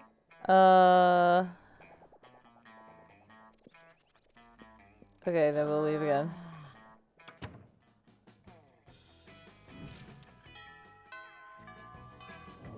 It's lunchtime. Let's go. Okay. Here she is. You arrive at Scott and Miranda's table to find Scott happily chowing down while Miranda stares horrified at her tray. Oh, what's wrong, Miranda? Isn't it obvious? Right here on my tray. Fish sticks. Yeah, fish stick tray Fridays. Oh yeah, she did. It's her people. Haven't you heard, Scott? Fish sticks are making you worse at sports. They contain petrophenol and nerdoflavin. Oh no, not nerdoflavin and baldropinol. Those are two of the worst ones. Do the air people want me to be bad at sports? Of course they do, Scott. The air people hate sports and sportsmen. It is one of the most loathsome things about them. Aside from their feathers and their socialism. Well then, I am not going to eat any more fish sticks ever again. Fish stick Friday? More like fish stick Friday? Yeah, man, I gotta go tell the rest of the wolf pack about this. Scott runs off to spread anti-air people propaganda, and Miranda gives you a most regal smile. Hooray. Ooh, I wonder if I could just keep leaving the shop as the day go by, so that, Give me your money. so that I could just skip over everything. That way my stats don't, like, you know, change. Let's go. We'll only interact with her during lunchtime. Goodbye.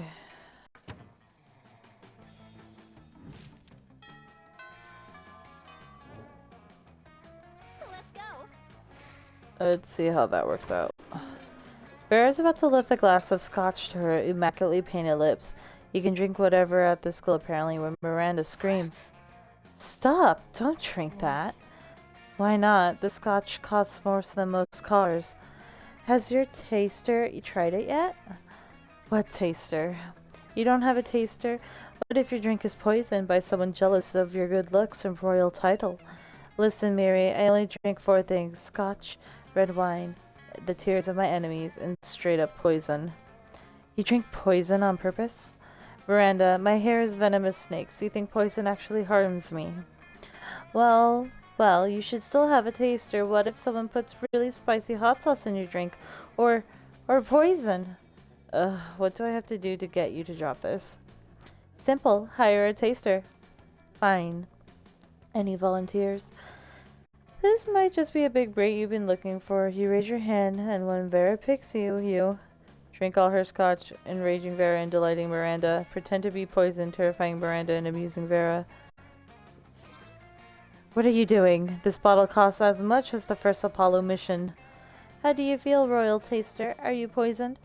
Well, you're not poisoned, but you're pretty fucking wasted. You give all the Mirandas you can see 2 big thumbs up. A job well done. Now Vera is sure not to be poisoned. Well, yeah, because there's no scotch left to be poisoned by. Don't listen to her. You did well. Come with me. I have some other beverages you simply must verify for safety. You spend the rest of the night getting wasted on expensive liquor at Miranda's place. Courtship never tasted so good.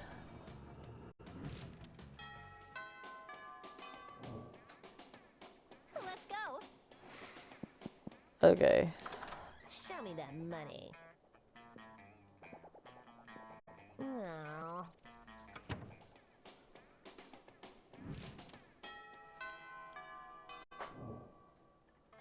Let's go. Show me that money. Right, exit.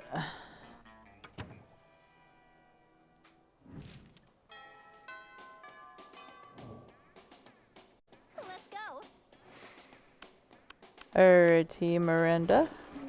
You waltz over to Miranda and Scott's table to find them peering suspiciously into a burger. Okay, never mind. He's in the sauce fit again. The blood of your father. Okay. Alright. Last thing. Let's increase our charm at the gym. You're fucking around on your cell phone when you see a couple of your classmates fucking around on their cell phones too, but louder with more aggravation. Paulina, this is an institution of learning, and I am finding it increasingly difficult to concentrate with you making tigers appear everywhere constantly. They'll soon overrun the school. I find it simply abhorrent that the amount of money you are funneling into Tiger when an app advertises itself as free, but then it gets you addicted and causes you to end up paying more and more money, minus 99 money at the times. That's just awesome. Exploitative at the weak-willed. And I love exploiting the weak-willed, but I prefer when you do it with me. What's so special about Tiger anyway, that you're blowing all your money on it rather than investing in our schemes?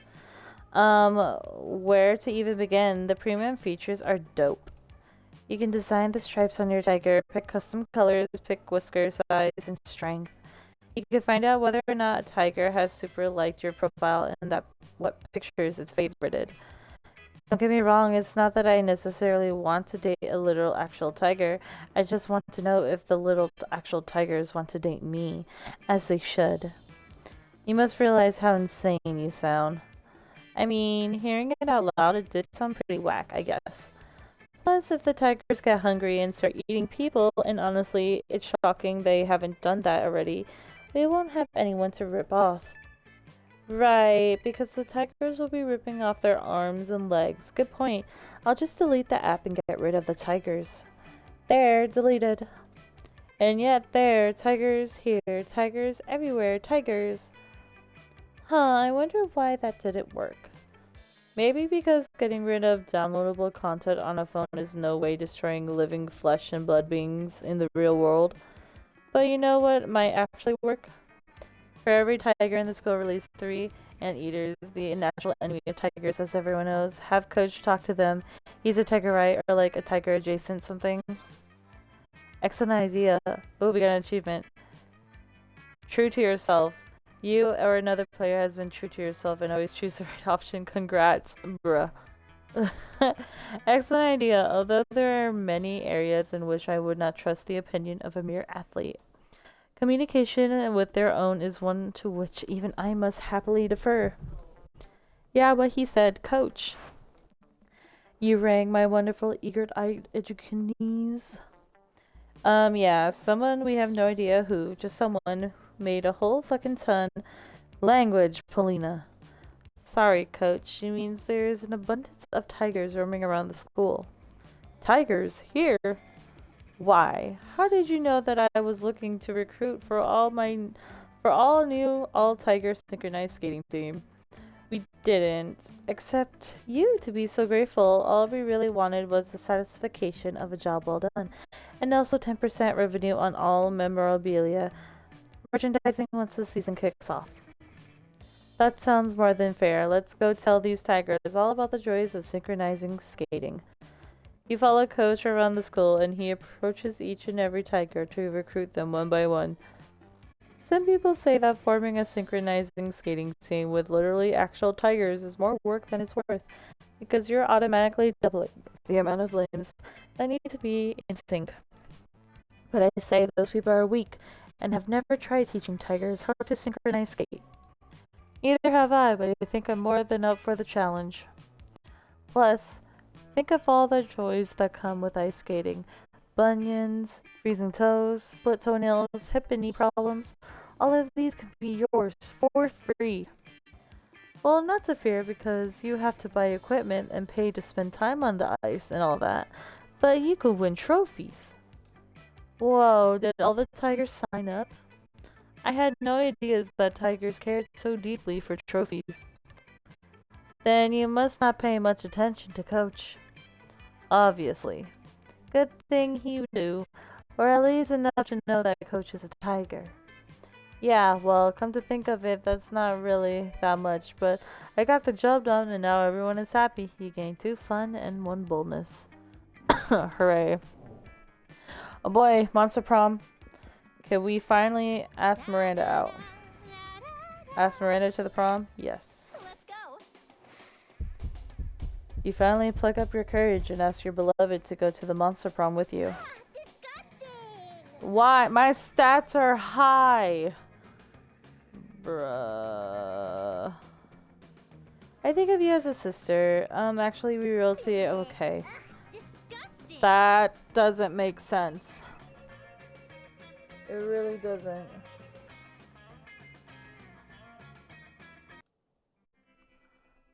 What the fuck?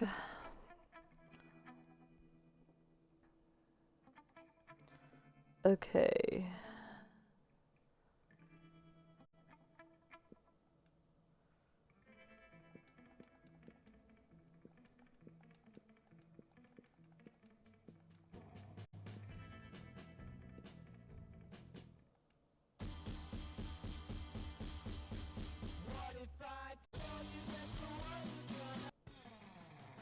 Uh.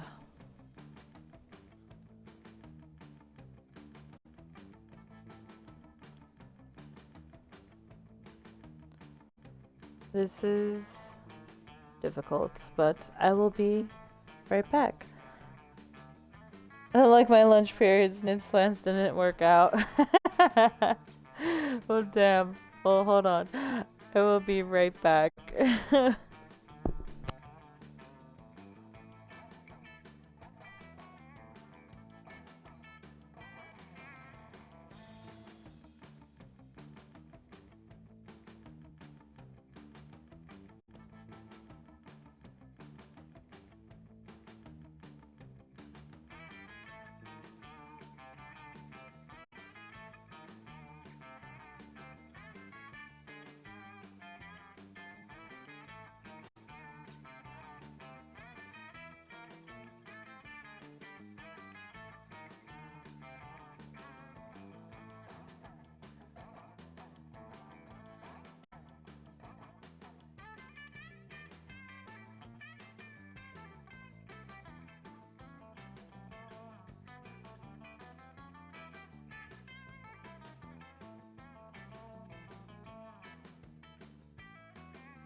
Alright, I'm back.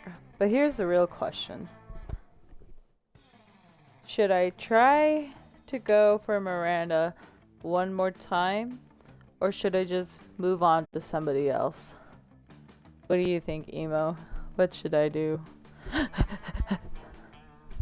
The rejection is too strong. Damn, she rejected me 3 times. And I don't understand, a lot of her things were like, most of them were just like, both answers were like wrong. And it gave a negative impact either way. 4th time's not the charm. So move on.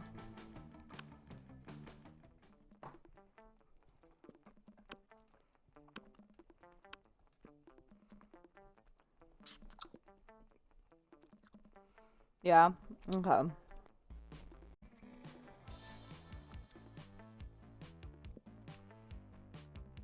This time, we'll go for, Liam. Emo. Choose one of the color characters. Which one should I go for? What color should I be? This is the character that I'll choose, or always pick to try to go for Liam.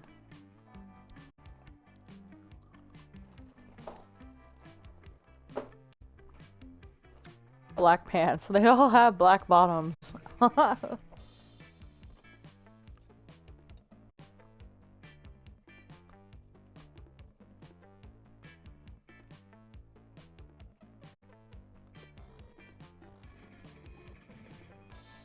What color is Liam? He's purple.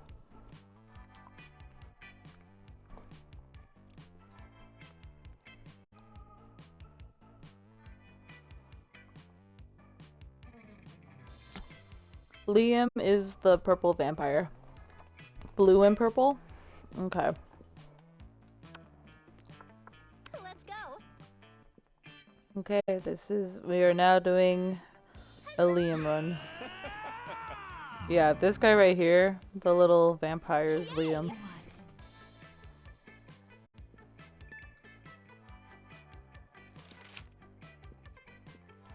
Alrighty. Which inanimate object do you think would make the best girlfriend or boyfriend provided you went criminally insane? An ATM, sugar baby life, here I come. A human-sized pillow depicting a character created by myself. As a matter of fact, I have all the needed paperwork and I'm the only waiting for the conservative, narrow-minded laws of our country to finally step forward into waifu and husbando territory as a clearly intended by God. Oh boy. A dildo, huh? Maybe happy-go-lucky blue might not have been a good idea. It's okay. We'll make it work. This one. What would be the coolest prize you could find in a box of cereal? And simple, more nutritious best friends. I feel like he's more into smarts. Smarts and creativity. If you were an ice cream, which flavor would you be? Rainbows and gummy bears. Meat. Tequila and Coke. Success. Spicy chocolate, no chocolate on fire. Double cream de Glorval and mango.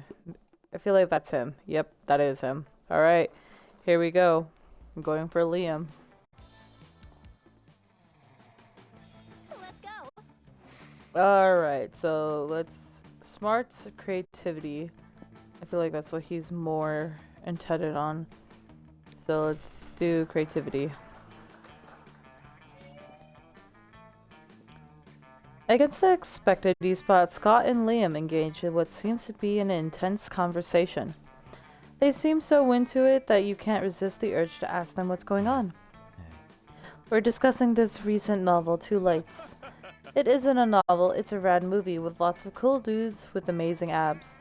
Well, it's actually based on a novel, and it's anything but rad, it's culturally trash. But I decided to like it ironically. The thing is, there's this human girl with 2 guys who like her. But the guys are part of 2 enemy human races. The wild shirtless humans and the mysterious deep-looking giving humans. And it seems these types of humans can't stand each other. Oh, and the deep look giving humans shine in the sunlight. Did you know that actually a lesser known trait of some humans? The thing is, the next movie will be released soon and we're super hyped. Ironically. We can't wait, bro. We need to satiate our hunger for two lights.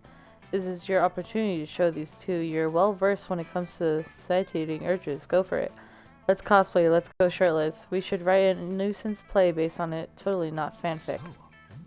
Oh, I see it.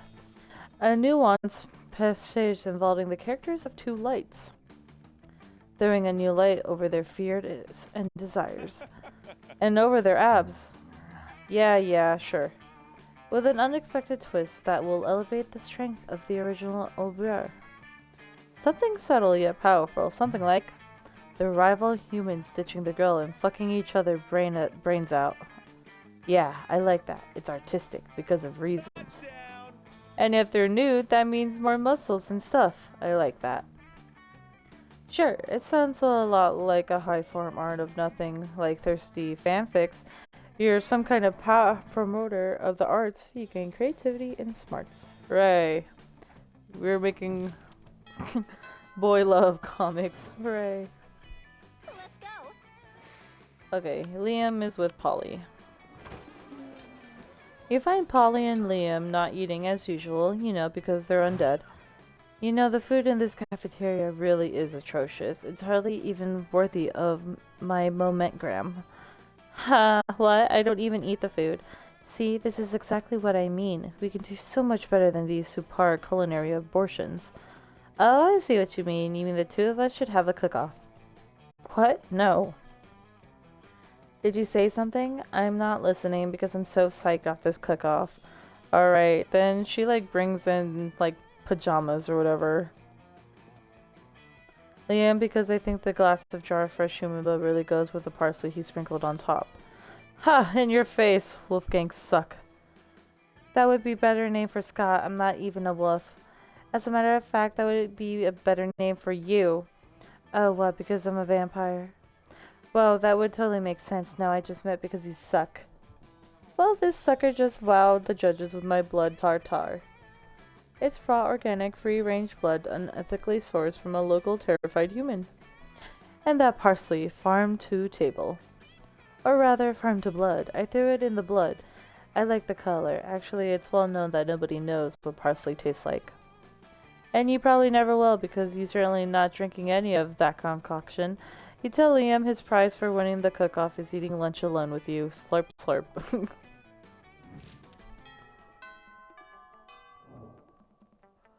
Let's go. Alright, time to increase smarts. Later you hear Vera and Liam in a heated conversation which seems to contain pretty sexually explicit language, so naturally you go eavesdrop. Speaking as a male, I can say that even I grow wary of the infantilizing monotony of the male gaze. Thank you, see? I want to advocate for the Gorgon gaze instead, but that would just turn people rock hard. That's not an erection joke, people would die. Personally, I think hentai is the source of the problem. It's so unrealistic. Hello, I'm not a 2D drawing, I'm a real vampire. Pathetic. I know, even I can't keep up with the standards hentai is setting. What am I supposed to do, grow dicks during sex? And all the women are drawn exactly the same. There's even less body type diversity than at the school. Plus, I don't think anyone in real life has ever willingly addressed a tentacle as senpai. And what's with all the tentacles anyway? Because half of the studio heads are Krakens, Liam. And no tea, no shade to the women who do enjoy tentacle porn. I know at least 3 of my snakes do, but I won't out them. But I do think there should be more diverse offering for those of us who like something less. Sexual? Agree. Hentai should be more artistic, redraw explicit scenes in the style of great artists such as Picasso and Magritte. Don't send a misogynic Kraken to a defam Gorgon's job. You should open your own hentai studio. I like the first one. Aha, now there's a fresh idea and an untapped demographic. I have no doubt that there are scores of monsters itching to combine sexual gratification and art history. Oh, I can see it now. Picasso-esque tentacle beasts with off-kilter tentacles coming out of their eyes and mouths. Sewer rat females made up of thousands of little dots. Is that a nipple I see, or a stipple? Chuckle BDSM. Monsters be in blue and blue. It's perfect. They'll be so busy appreciating the artistry, they'll have no time to objectify the subject matter. Thank you. You rock our world like, well, classic pornography mashups. They hurry off to discuss further ways to get off to art, improving the world greatly for them, for you, and for all lovers of hentai and art classics. You gain 2 smarts and creativity. Man, I just want to cuddle. Ooh, it's like starting to rain here right now. And I'm just like, my AC is on. I'm like, man, I could go for some cocoa right now. Alright, let's go get creativity on.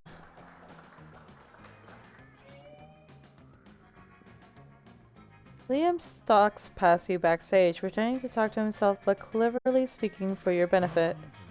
Oh, the tangled tribulations of the committed iconoclast. The talent show is a fastest monument to misguided ego and public spectacle. The dignified thing would be to sit out the event in protest. But that's what everyone expects me to do, therefore I must participate. The question is how? How do I foreground my native artistic talent while simultaneously making plain my utter contempt for the event? Liam pauses his monologue to give you an opportunity to interject. Any ideas? 13 minutes of judgmental staring, a live mashup of Starfy's Rite of Spring, and the theme song from the Ninja Turtles. Have you ever wondered why I always avoid prolonged eye contact? Of course you haven't. No one ever wonders anything about the mysterious outsider. I avoid eye contact, you see, because vampires are cursed with a hypnotic gaze. Anyone who holds my forlorn gaze too long becomes irrevocably infatuated with me. Just imagine the entire school falling in love with me, just like that. Every shred of my carefully cultivated unpopularity gone in just 13 minutes. Liam gazes into your eyes for a moment, but not quite long enough. Oh, you don't understand. No one understands. That the best way to love me is to totally hate me. You leave Liam to write poetry about this or whatever because you're clearly not helping. You lose 2 charm and boldness. Damn.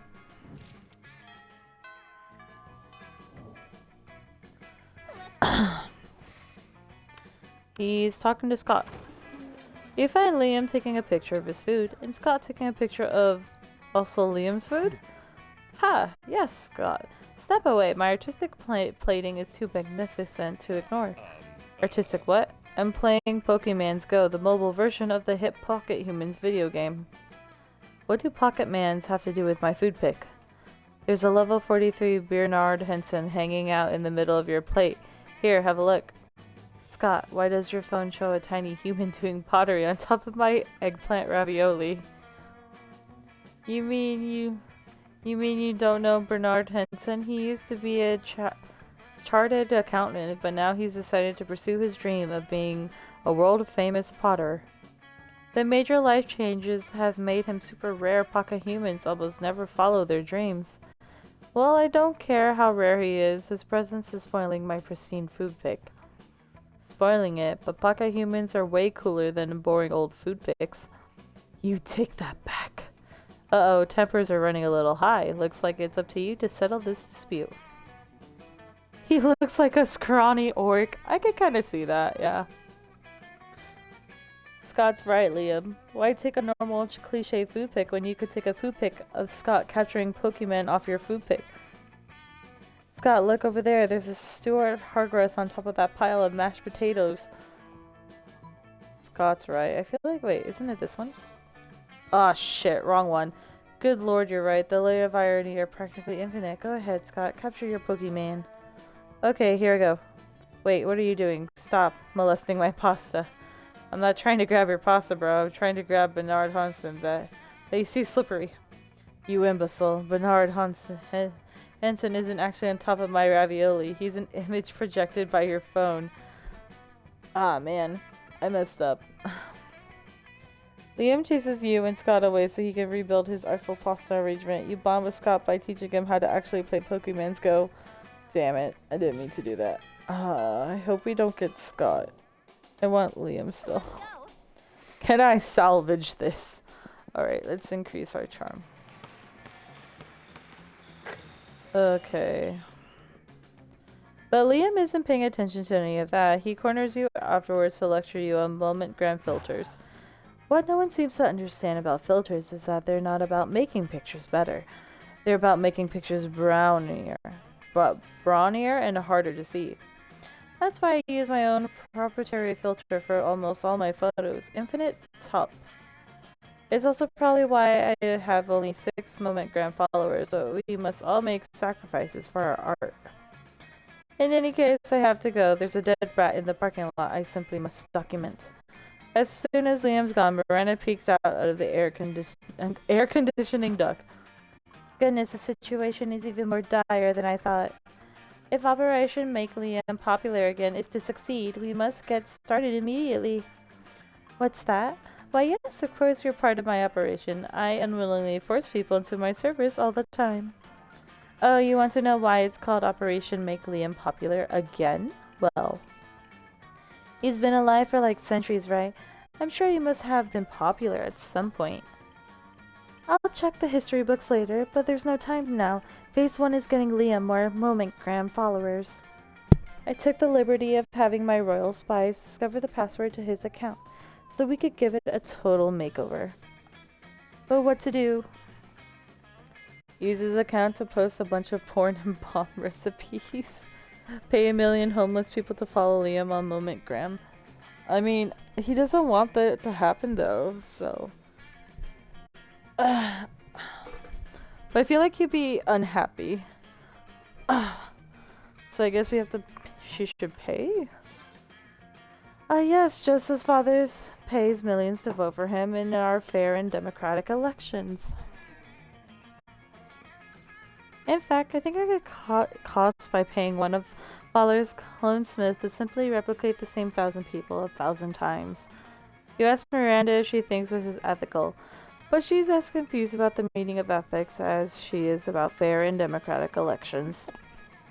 Soon the plot and the requisite clones are hatched. You run to Liam in the halls a few hours later.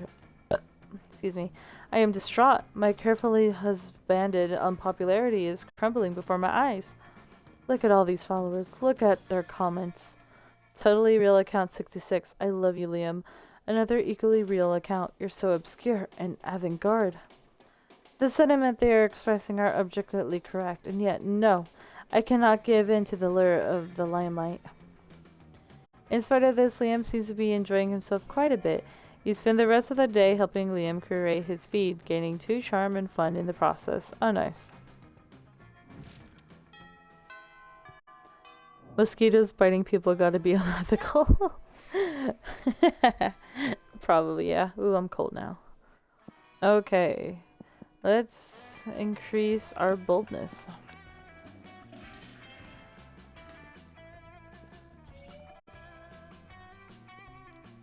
Later you see Liam rolling his eyes at his phone. You ask him what's up before he can roll them right out of his head. I'm having trouble with my status on social network. I expressed a positive opinion about bug manicures, which I obviously meant ironically. And now my so-called friends are responding with blatantly unironic pictures of themselves with centipedes glued to their nails. I know being aloof and misunderstood is my brand, but I want to be misunderstood on my terms, not theirs. What kind of status could I post that would be idiot-proof? Flat out post that everyone currently reading the status is an idiot. Vague blog for your life. I feel like you like this.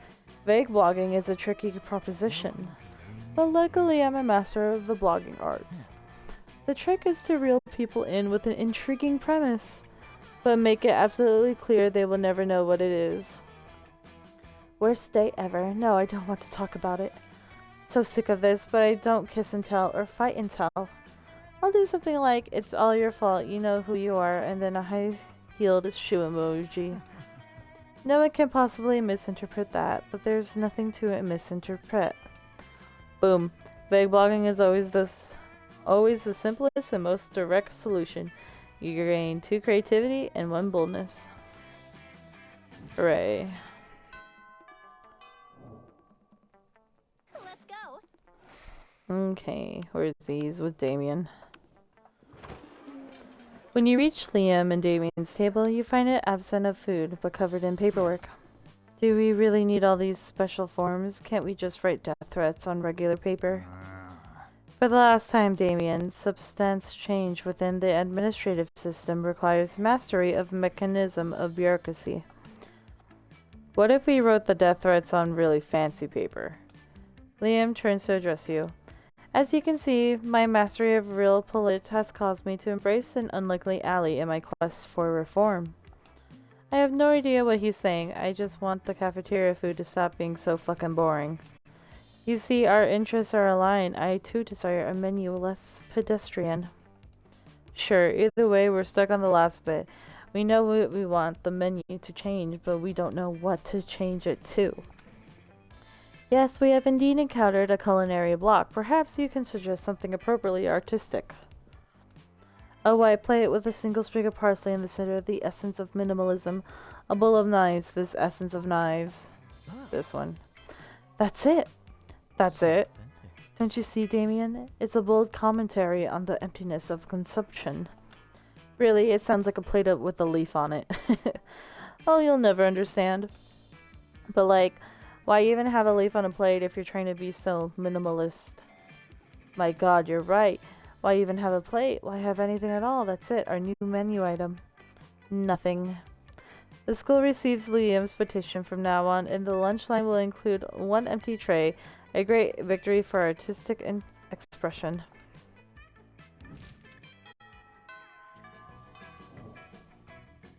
Let's go. Okay. Let's see. Charm and fun. Let's do fun. Afterwards, Miranda beckons to you from a darkened corner. Co-conspirer over here. Phase 1 of Operation Make Liam Popular Again was an overwhelming success. Liam is internet popular. Now we just need to make him real life popular. And what better way than making him prom king blah blah blah. Unfortunately, when I asked him to run for prom king, he said, and I quote, "Never, never, never, not in 100 years. That's not an exaggeration because I've been alive for hundreds of years and I've never run for prom king, so there you go." Which is clearly his cryptic way of thinking he wants us to make him prom king. My first thought was to murder the current prom king after establishing Liam as his rightful heir, but I couldn't find any bloodline charts to work from. So I suppose we must engage in this democratic election the school is holding. Now, how can we secure a win for Liam when he is opposed to running or making any effort to win? I'll dress up as Liam and give the best campaign speech anyone has ever given. Pay 1 million people to vote for Liam for prom king. Not so wealthy, bruh. That's probably what she would want to do anyways. Of course, election rigging. Silly me, how else does one elect a king? I suppose someone as wealthy as charismatic as you knows where to hire 1 million voters? Sure you do, totally. You've got lots of money and connections. You tell Miranda, you'll get right on that. Luckily, what you lack in money and political capital, you make up for stolen magical artifacts. You put on your robe and wizard hat, crack open a forbidden time, and bring all the school's janitorial equipment to life.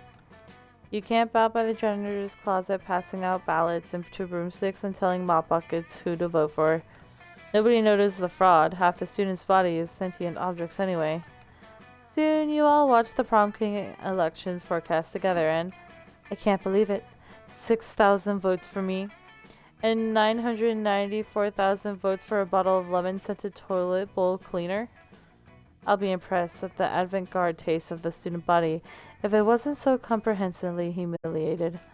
Nice going. Now you gotta find a tuxedo that fits a bottle of lemon-scented toilet bowl cleaner. You lose 2 charm and creativity. That's stupid. Let's go. Okay, let's go. Oh, she's at the gym. Let's go for boldness then.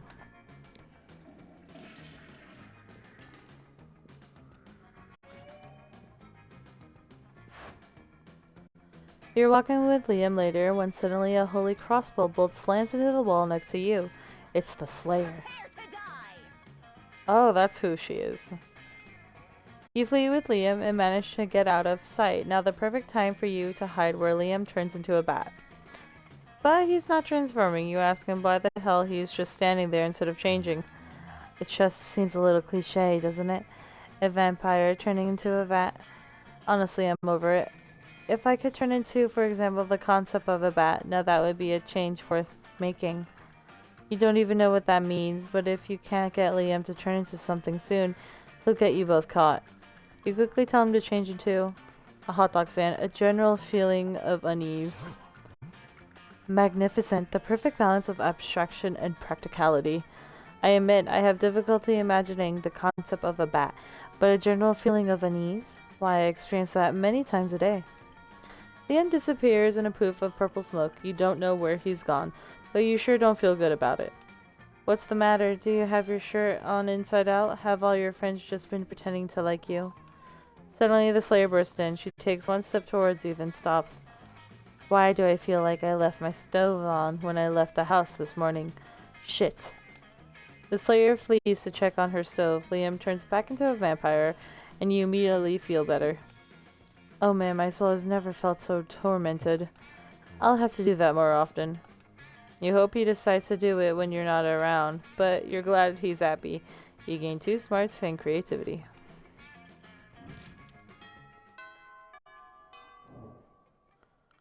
Let's go.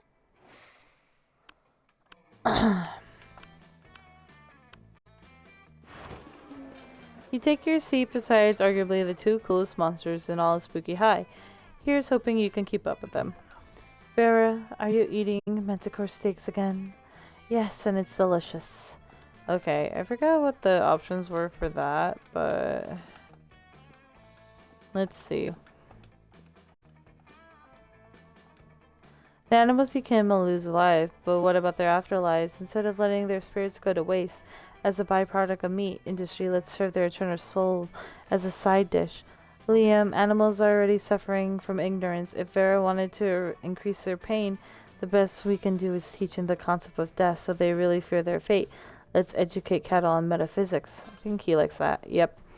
Well, I can't condone animal cruelty, but I wholeheartedly support animal education. I do like animals, but their illiteracy is my 4th least favorite thing about them. Right between their poor taste in fashion and simplistic view on German cinema. It's not the worst idea you ever had. Although, face it, you are known for having pretty terrible ideas about 50% of the time. I don't really see building an empire out of private schools for cattle, but with my business acumen, I guess it's possible. And I can rest secure in the knowledge that I'm solving the bovine education crisis. Helping Liam helps cows is like helping you help Liam choose you to go to prom with. Or something.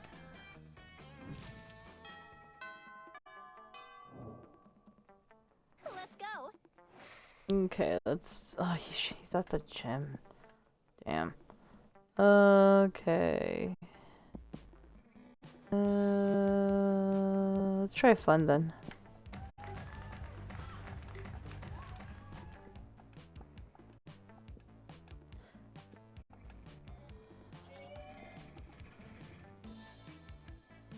Liam doesn't participate in the rave. He's been busy sunning himself. In the shade, inside a coffin. He calls it sunning himself because he thinks it's ironic. Without warning, the Slayer sprints across the yard, throws the cover off Liam's coffin, and starts taking pictures with her phone. Prepare to die. Ha! Everyone looks ugly when they're just woken up. I'm gonna post these on my Momentgram. You psychopath, no! Stake me in the heart. Bathe me in holy water. Just whatever you do, don't post candids of me on your big-nighted Momentgram. Oh, it's happening, suckboy. What you gonna do about it? You're not close enough to stop her, but you are close enough to tell Liam what he should do. Critique her fashion sense. Banish her phone to the hell dimension. Critique her fashion sense. Ugh, why didn't he like that? Seems like something he would. Why, of course I was going to do that anyway. Where did you get that? Bitch, please, you think I care about fashion? I am a slayer. This outfit ain't for the runway. It's for getting monster guts all over them and licking them off. Anyway, I'm not about to take fashion advice from a talking PBR advertisement who sleeps with a rubber duck. Liam retreats to the shade on the other side of his tree because that burn was harsh. For your efforts, you lose 2 boldness and 1 charm. Damn.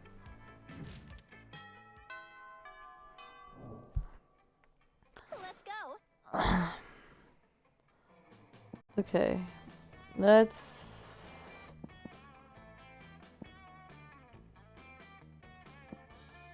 We'll increase our charm.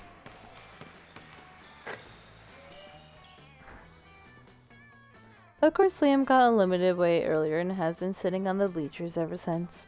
When you go over and ask him if he's okay, he snorts. Of course I'm okay. This is the best gym class I've had this year, 'cause I didn't have to actually do gym. That's the problem with this class, they make you do exercise. I'm a mental athlete, my gymnasium is the mine. It smells better when no one tries to pat your butt for giving 110%.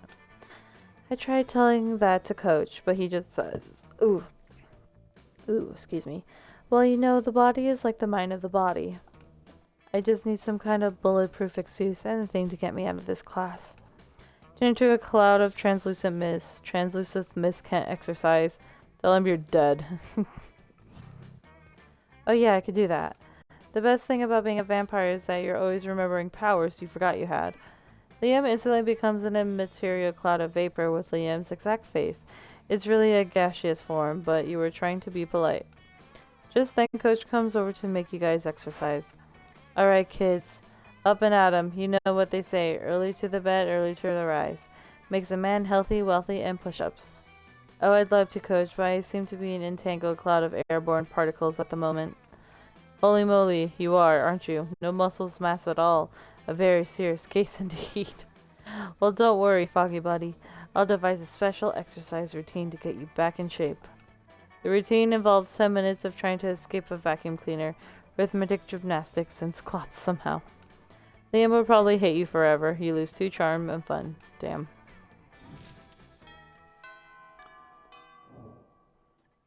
Let's go.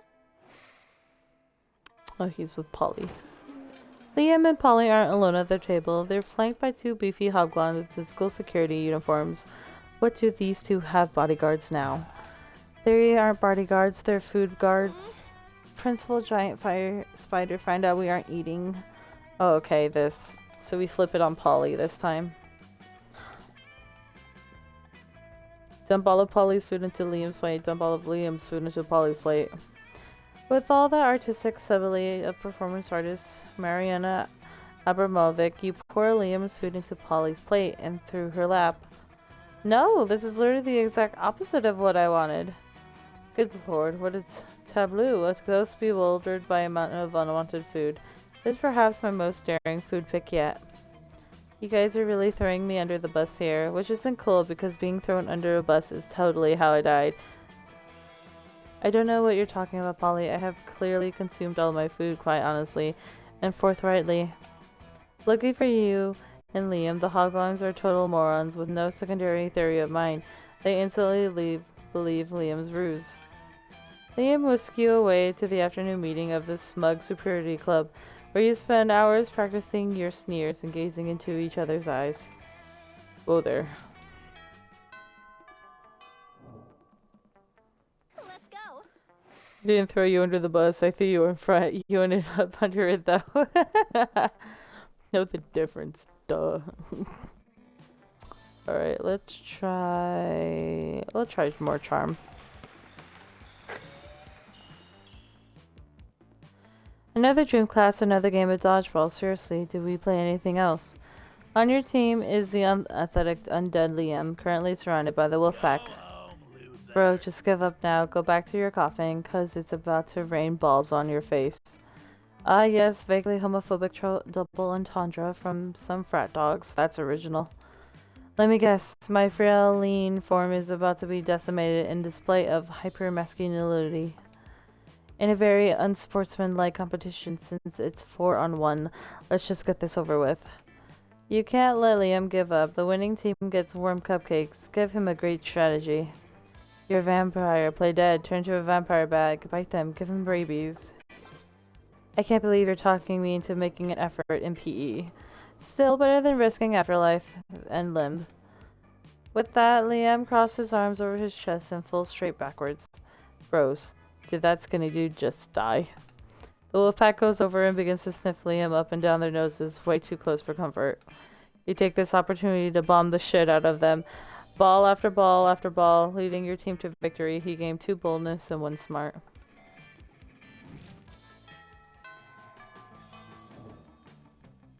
Let's go. Alrighty, let's see. We'll increase charm again. He's gonna be jacked up instead of oh no! Emo, no. You hang out afterwards to impress Liam with your sweet moment gram filters. You're really making some headway when... My love. Never fear, bored teen. I am here to rescue you from the drudgery of high school. I suppose your heart's in the right place, but I'm afraid there's no experience novel enough to conquer my limitless in you. Not even marrying an interdimensional prince? No, not even that. What about marrying an interdimensional prince, ironically? My god, it's so disruptive. It may be the most disruptive thing ever. No, it seems the prince has bewitched Liam with his idiotic proposal. All is lost unless you can think of something even more disruptive to marry. A unicorn with a toilet in its head. The concept of marriage itself. But you can't marry marriage. Maybe you can't, but that's only because you do not possess the soul of a poet. Don't you see the brilliance of this scheme? No. Marriage is monogamous. If I marry marriage, then no one can marry. It's the most disruptive marriage of all. So long, posers. I'm off to deflower a precious social construct. This will surely put a stop to the prince's practice of proposing marriage to random high schoolers. As soon as Liam figures out how to actually marry an abstract concept, meanwhile you gain 2 creativity and smarts. Oh, you know how I've been yapping about me being... Apparently I was misinterpreting what love is. Oh.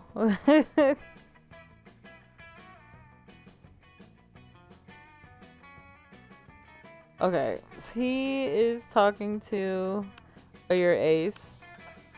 Hey, that's okay. Maybe arrow ace. That's fine. As long as you are happy with who you are. Be who you want to be, Barbie girl. When you arrive at their table, you find that Polly and Liam aren't eating. They're just taking pictures of their food. Welcome to the don't need to eat, so we just take dope food pics zone, baby. We believe that food is like heavy construction machinery, should be seen and not tasted. Yeah, I mean, have you ever tasted heavy construction machinery? Have you? I don't know, maybe. My weekends are usually kind of blur, like last Saturday. There will be plenty of time to chronicle your sexploits later, Polly. Right now, we need to focus on these food pics. While Liam and Polly were busy bantering, you were busily arranging a dope food pic of your own. And now to complete your masterpiece. A food pic, but instead of food, it's just a bottle of whiskey with ketchup on it. A food pic of Liam taking a food pic. So meta. You level your phone at Liam just as he's about to snap a food pic, but his vampire reflexes are too quick for you. Ha! Trying to get out a meta the meta master, are you? We'll see about that. Liam levels his phone at Polly just as she's about to take a food pic. Now you're taking a food pic of a food pic of a food pic. Whoa, are we pointing our phones at each other now? I want to play too. Suddenly, Polly's got her phone pointed at you. It's a food pic of a food pic of a food pic of a food pic of a food pic of a food pic of a food pic. We've done it. We've created the meta triangle, the most meta shape in existence. This is our finest hour. I want to be Ryan Reynolds. Monster piece. What the heck? The world around you dissolves into green columns of numbers and letters. You've done it. You can see the code. You are the one. The programming of the video game you are in awards you by raising your relationship points with a character known as Liam. Hooray! Let's go. Alrighty. I think for the last we'll increase our boldness.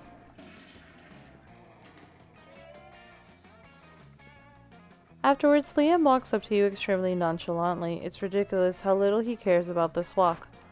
After considering thought, I've come to the conclusion that you're not a complete poser. And seeing as I could use a partner for my tragically hip late-night excursions, consider yourself invited. Tonight, 3 a.m., I'm sure you'll have no trouble coming up with an appropriate underground destination. I mean, it's not like I don't know any cool places to go to or anything. I just want to give you an opportunity to prove yourself. Liam vanishes in a cloud of mist and angst. You've got 12 hours to choose the trendiest spot nobody's ever heard of. Metropolis' most exclusive new nightclub. The hottest, most underground nightclub of all, the Earth's core. Bruh, that night you pick Liam up in your giant mechanized drill machine and head for the club.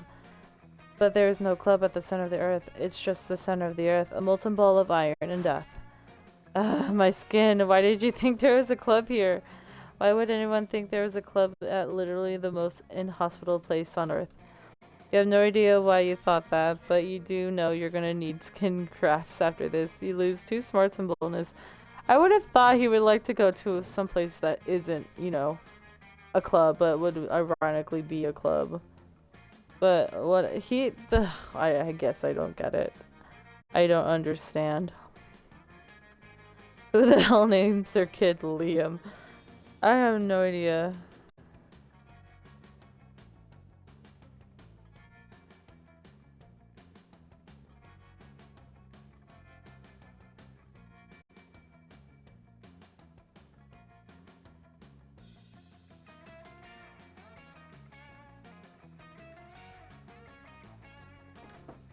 Anyways, time to pick Liam. I'm not really a science guy, you know. Ask Liam to the prom. Yes. Let's go. You finally plucked up your courage and asked your beloved to go to the monster prom with you. Prom? It's not that I love the concept of prom, but we need to be there, if only to remind everyone we're cooler than them. It's almost a duty. So we should do it, huh? We did it! Yay! Prom night was dreamy. You and Liam criticized the vulgar musical choices of the band the entire night. And at one point you crushed the gig by joining them with a xylophone and a theremin. A renowned music blogger happened to be there because for some reason she thinks the next big thing will be found at a high school prom or whatever. She said I understood virtually nothing, which probably means it was avant-garde and too much of an intellectual delicacy even for me. I'll give it 0 thumbs up, but only because ranking art numerically is a travesty. Keep an eye on Liam de Lioncourt, and you crashing future prom nights, they will wow you. You both kept a copy of the review as a memory of such a wonderful night together. We did it! Yippee! Oh my god. Easy game, now dump him. Most likely to devour her own children to survive. What the fuck? Liam, most likely to work in something no one understands. Yeah, that's pretty accurate. Alright, cool. We at least got a Liam ending. Alright, let's see. What does our things have to say? Liam and Scott co-wrote a weird cheesy fanfic of 2 lights that became unexpectedly popular to the point it turned into a well-known novel of its own. Hooray, half the characters are shirtless for all the right reasons. Okay, we've had that ending before, but nothing else matters, because all that matters is we got Liam to go on a date with us. Now we're just going to do a few more endings with Liam and see what else we could get. You should play Bad End Theater, and there is no game. What? What are you talking about? Alright, here we go again. First card. Full game. Skip. Take blue. Yay! Okay. What is your soul emoji that speaks the truth to you? Octopus. Snowman, Caucasian guy with a trick as fuck stereotypes. I think I will do octopus. Bad End Theater, and there is no game. Are those like the name of actual games? You get the chance to produce a movie. It's based on the most influential and, okay, I'm gonna pick random. Random. Okay. What's the sexiest type of knowledge a lover can have? All the principles to build a financial empire. How to make a killer cocktail out of anything. Sport things. How to set stuff on fire. Lyrics to all the Disney songs. Obscure 80s movie trivia. I feel like that's him. Yep.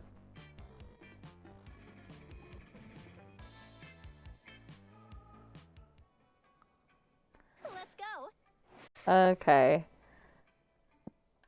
So, lyrics to all Disney songs is an L person, bro. That was Miranda. That's the girl who freaking rejected us like 100 times. Okay. So.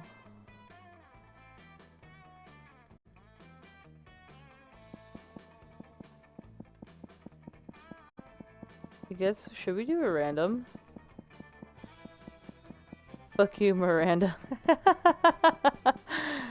Alrighty, let's see. So, we're obviously gonna go for Liam again. We're just getting different endings. So, we'll go to the library. That day, you spent some time on the library's PC managing your start kicker. You deceive lots of people with a sensationalist video and impossible promises. Nice. You gain money, but almost everything goes to cover the costs. You keep only $2. Damn. You spot Liam and Polly talking about a party or something. Parties are cool, so you decide to join them. Look, if you don't want to listen to me, that's fine. But inviting everybody to the party on social network trademark is going to make it seem unbelievably lame. Lame. But if I don't make a social network trademark invite, nobody will know where to go or what time to get there. We'll get like 6 guests. I actually want to see Liam reject us, if anything. But they'll be cool guests. A good party is all about exclusivity. No way, a good party is about getting hammered with a bunch of people who won't remember what you did in the morning. Let's just agree to disagree on that. Or we could risk our friend here to resolve this for us. What do you think is the best way to invite people to our party? Okay, here's what you do. You hand letter through 3 flyers with the party info and then hide them in the bathrooms of 3 coolest coffee houses in town. Whoever finds those invitations deserves to be at your party. Obviously, the answer is to take topless selfies and then use picture chop to cover your nipples with the party info. Print that shit out, plaster it all over school. I guarantee people will come. In more ways than one. Okay, this is obviously a one over the other person, so we're gonna choose Liam in this case. What? I like where your head's at, but I think we can take this idea even further. What about only 1 flyer? And instead of a date, time, and location, it just says be there. If they're really cool, they already know where to go. Oh my god, I'm going to pick out fonts right now.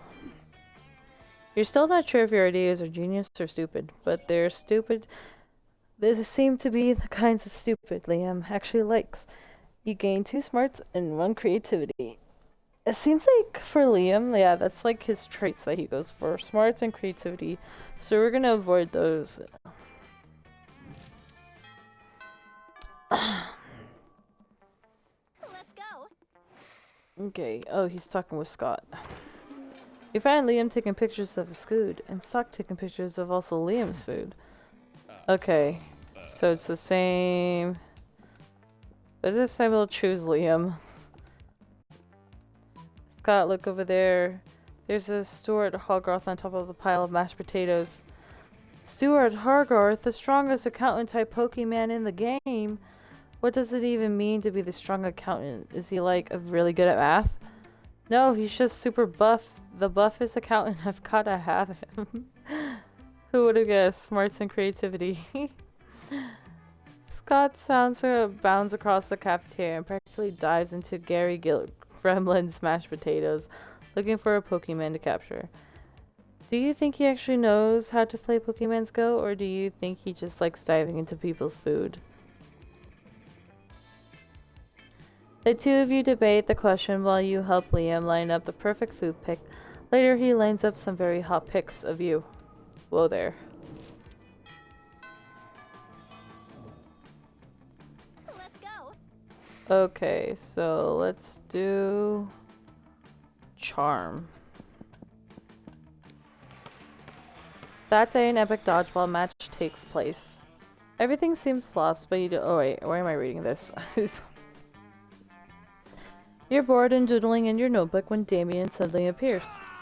What the fuck is this doodle? Is that me? Am I cuddling shirtless with Liam? Oh? What? Loser. Dude, if you're looking for a shortcut to morgue, this is your lucky day. Give me one good reason not to cuddle your face with my fist. Oh no, they discovered your erotic fan art of them. You can't think of any way to calm down the both of them. But maybe the right answer can calm down one of them. What the fuck is this? The fuckery, dear Damien, is art. I present to you. Yowie. Don't be silly. You don't want to fight me. You're clearly fighting against your urge for cuddling. Calm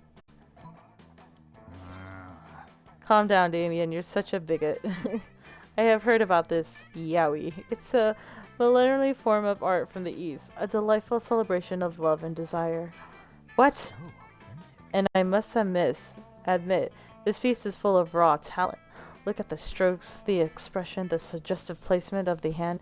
It conveys so much with so little. Dude, are you high? Look at this other one. You're fucking pregnant. This is insanity. It's not insanity, but neither is this one. Exactly, Yowie. It's impreg. Behold, what a way of standing up against the gender status quo. They're changing the world one pregnant doodle at a time. I'm out. No, there's no way you can convince me this shit isn't weird or wrong or problematic. I'm out of this plotline. Ignore him. I have been searching for the pinnacle of art for generations. Little did I know it was here all along in the ancient forms of Yowie. Will you accept me as your student? May I call you Sensei? I think this is a good thing. You gain 2 creativity and smarts. Fuck. Let's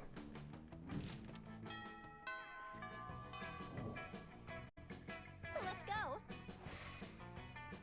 Okay, let's see.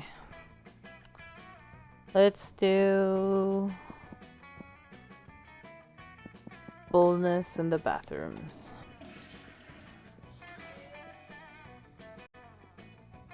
After you finish doing your business, you hear a commotion in the next stall. It'll be polite to just ignore it and move on. Unfortunately, a cave troll taught you manners, so you kick the door open. Miranda and Liam are huddled around some bathroom graffiti, and they seem confused. Maybe it's the password to a highly exclusive event. But what if people aren't smart enough to figure it out, and why make it secret? Well, obviously they don't want outsiders to get in. Father's beard, that's how it starts. What starts? The revolution. They are having a coup. No, it's probably like a party or something. Parties? That's exactly what revolutions are about. I'm too young to have a revolution. You're not sure why this random piece of bathroom scrawl is so important, but this is a great opportunity to impress them both. You confidently tell them. Isn't it obvious? It's an exclusive download code for the internet's hottest multimedia dating sim, Human Prom. That's Polly's number. What if you say that's Polly's number? You think Polly would have her number on a wall in a bathroom stall? What a base assertion. Just because she dresses a certain way, and does a lot of drugs, and is always getting wasted in unusual locations such as airplanes, graveyards, and yes, the occasional bathroom. You still can't make judgments about people just because of what they wear and say and do. Yes, she's my friend, you know. Imagine Polly just pops on me like, oh yeah, that's me. The folks writing my lines might be assholes, but they would never do that to Polly. How dare you? You lose 2 fun and charm. That'll teach you.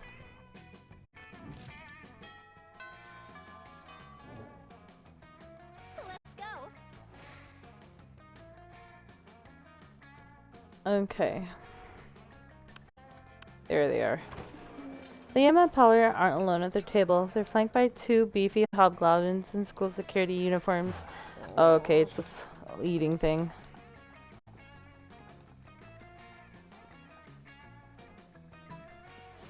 Okay, we dump Polly or Liam's food into Polly's plate.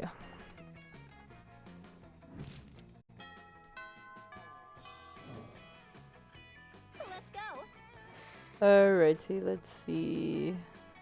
We'll do charm, so the gym. Someone taps you on the shoulder hesitantly. You turn around to see Liam. He's carrying a brand new notebook and a very Japanese pencil case.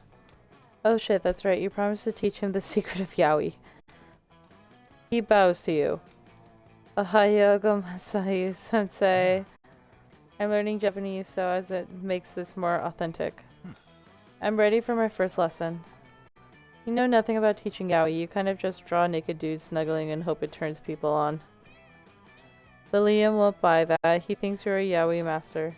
You've got to teach him something. He's right here waiting. Okay, think. What's the first lesson of yaoi? Yaoi is all about tenderness. For our first lesson, we will practice advanced cuddling. Draw me like one of your French girls. You settle down for a long session of cuddling with Liam, but it's not going too well. Hey, you keep breathing really loud in my ear. Could you stop? You're kind of crushing my arm. Would you mind shifting a little to the left?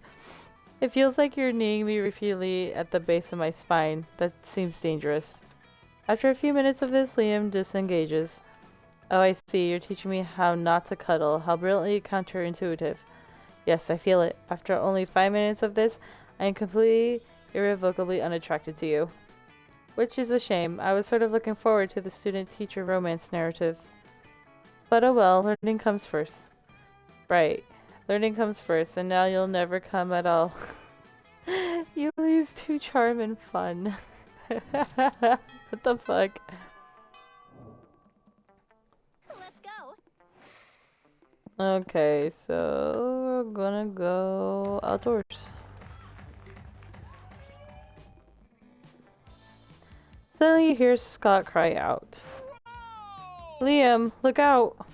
You turn to see the source of the commotion. Scott has accidentally thrown a football straight at Liam, who is peacefully reading in the grass. Liam looks up to see the football and freezes. Liam, you gotta move. That ball's gonna hit you. I can't, for I have sorely refused to hone my reflexes in any way as a protest against sports. It's a good thing Scott threw the ball so incredibly high. It means you still have a few seconds to act. How will you avert this calamity? Throw yourself in front of Liam in a heroic slow-motion rescue maneuver. Try reasoning with the football. It's like a sexy Secret Service agent. You break into a sprint and fling yourself into the ball's path. Time slows to crawl. You see Scott's terrified face. No, Liam! And Liam struggling to maintain indifference. Whatever. The ball bounces harmlessly off your chest. The day is saved. That actually wasn't a very big deal at all. But it totally made you look like a badass in front of two of them. Plus, time stayed slow for the next 10 minutes, so you get to steal everybody's wallets. You gain 2 money and 1 boldness.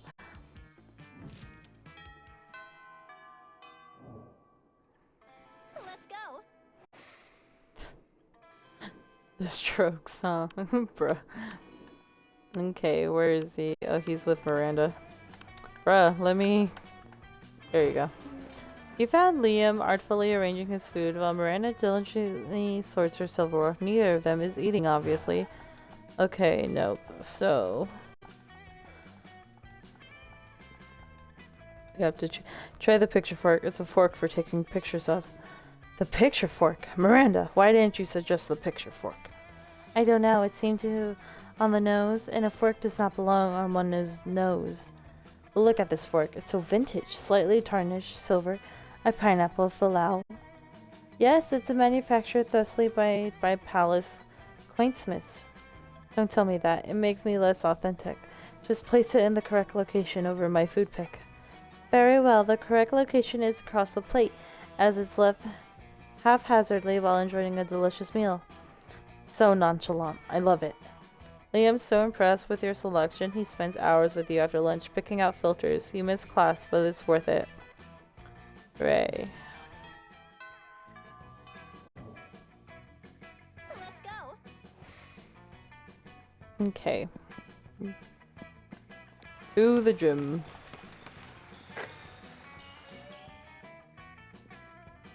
You see Liam staring at his cell phone, sighing deeply.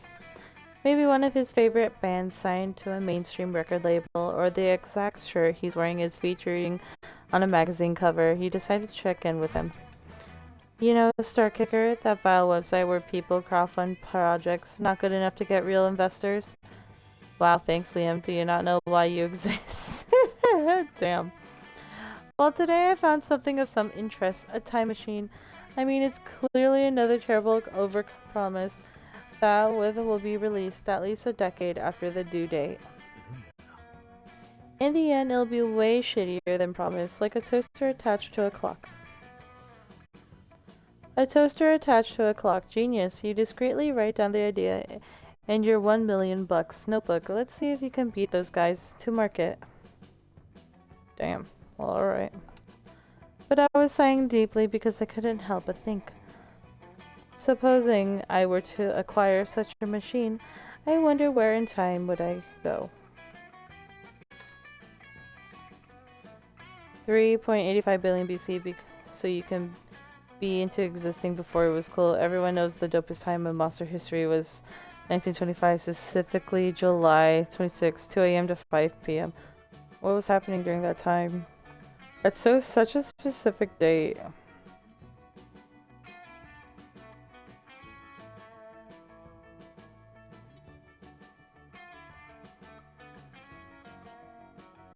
I feel like this one. 3.85 billion BC, billions of years before anyone evolved any worthwhile opinions. Okay, maybe not. How can I be ahead of the game if there's no life on the planet to see how ahead of the game I am? Fair. How can I show what a unique individual if I'm the only one individual? How can I be a brooding loner if there's no one to see me brood? It's like that old adage. If a vampire is trend-setting in the desert, then there's no one there to see it. It's a trend even set. You tried to correct his memory about that adage, but you probably pissed him off enough already. You lose 2 smarts and 1 charm.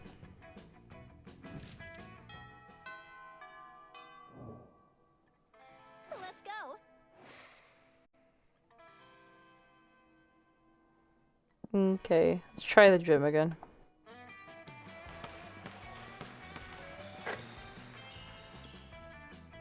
Later, you see Liam scrolling through his phone looking like the embodiment of a new. Hey, what are you doing? Stalking classmates for romantic purposes and offering rather absurd advice? Damn, magnificent. I could use some rather absurd advice. I was exchanging messages with the Rare Cola on this dating site, and all was going fair for a time. But I've grown tired of our exchanges. He's a bit clingy, and being clingy is my 7th biggest turnoff. Right between sarcasm, illiteracy, and actual being a pickle, and not a person. What the fuck? What? Hold on, what? The postmodern protocol dedicates for me to just ghost him and never talk to him again. But that's horrible, and I would never do that to someone. You see, I, Liam, handsomely mysterious, yet true gentleman. But neither do I want the emotional turmoil of telling him how I really feel and having an actual conversation about it. What an ordeal. So I've selected on just sending him a bunch of emojis and then never texting him again. That should do it, right? The thing is, how can I convey this complex array of sentiments through the friendly language of emojis? Excuse me.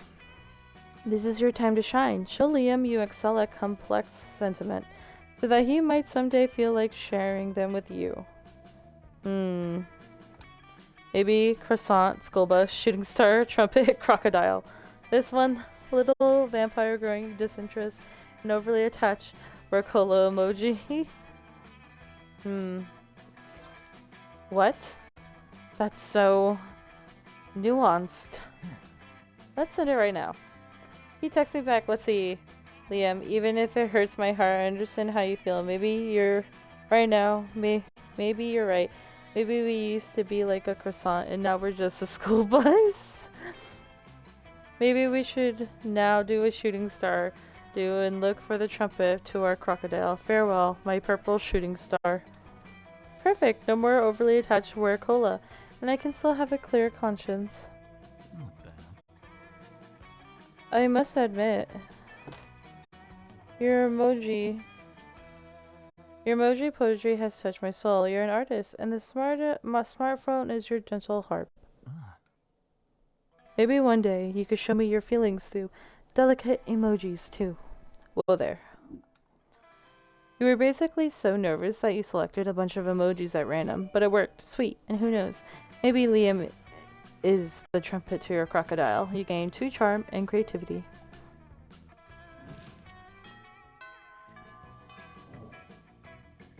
Let's go. Okay, where is he sitting? Oh, he's right here. You take your seat between the strongest and smartest men you know. Liam appears to be taking a very intense picture of some bizarre-looking food. Scott is looking about as confused as you are currently. But Liam, food is delicious for eating. That's why they call it lunchtime. Oh, it's this one. Okay.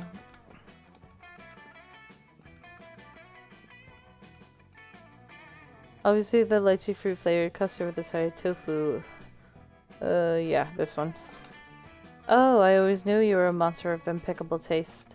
Actually, that isn't true. I assume everyone has horrible taste and useless aesthetic. But in this case, it's pretty clear that this assumption does not apply to your beautiful self. Did I say beautiful? I meant your aesthetic is beautiful. Because we have the same aesthetic, the lychee custard picture has already gotten more likes than any other food on this table. And it's absolutely delicious. How could the way it tastes possibly have any relevance to a conversation about food? Liam, you're so smart that I don't even understand how that makes any kind of sense. Thank you for being someone with whom I can actually discuss the important nuances of Japanese food pictures. It appears to be you and me against a very important world. Yeah, stupid everyone else for actually eating their food and not taking pictures. Thank goodness you and Liam have each other's XOXO. Yeah.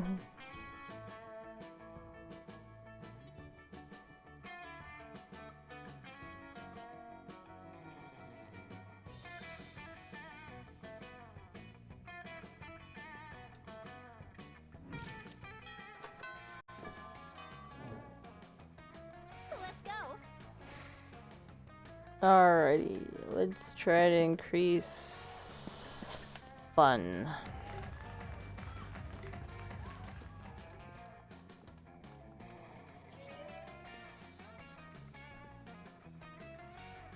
As the party rages hard, you see one person looking less than enthused. Lame. This rave, it depresses me. Beer pong, red solo cups, it's as though they're content to let the cliche devour them alive. Do you not shudder to see our student body turn to nothing more than zombies? Except for the literal zombies, of course. They were already zombies, but I digress. What can we do to shake things up, to bring life to this dead and not in a good way party? Replace all the music with swarm of bees, invite undead painter Jackson Pollock to splatter everyone in a day-glow silly putty. Yes, is there anything that could possibly give these students more than a hand-on experience with true art than a hands-on experience with a true artist? You do the ritual and a figurative figure emerges, but wait. Rather than summoning undead painter Jackson Pollock, volatile genius known for splattering paint on canvas, you summon undead President Andrew Jackson and volatile genocide chair known for splattering tears on trails. Oh. He pulls out his pistol, shoots the speakers until the music stops, then launches into an incoherent rant about stealing Florida from Spain. Florida, that sprawling retirement community? What a dull acquisition. Now, if we were saying we should pawn Florida off on Spain, then that would be something. There's an idea, but it's a little too late. Andrew Jackson has rendered this party as undead as the thousands of people he killed. You lose 2 funds and charm. Boob. Boo-hoo. Let's go. Alrighty. Let's see. I guess we could try to. Oh no, she's over here. Okay, wait. What happens if we could just continue everything? just with the lunch menu. Let's go. But I will actually be right back.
Alright, we're back. I forgot, we could just like skip through by going through the shop. Money.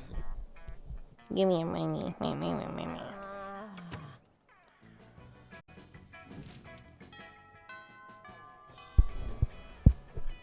Let's go. Okay. Give me your money. Ugh.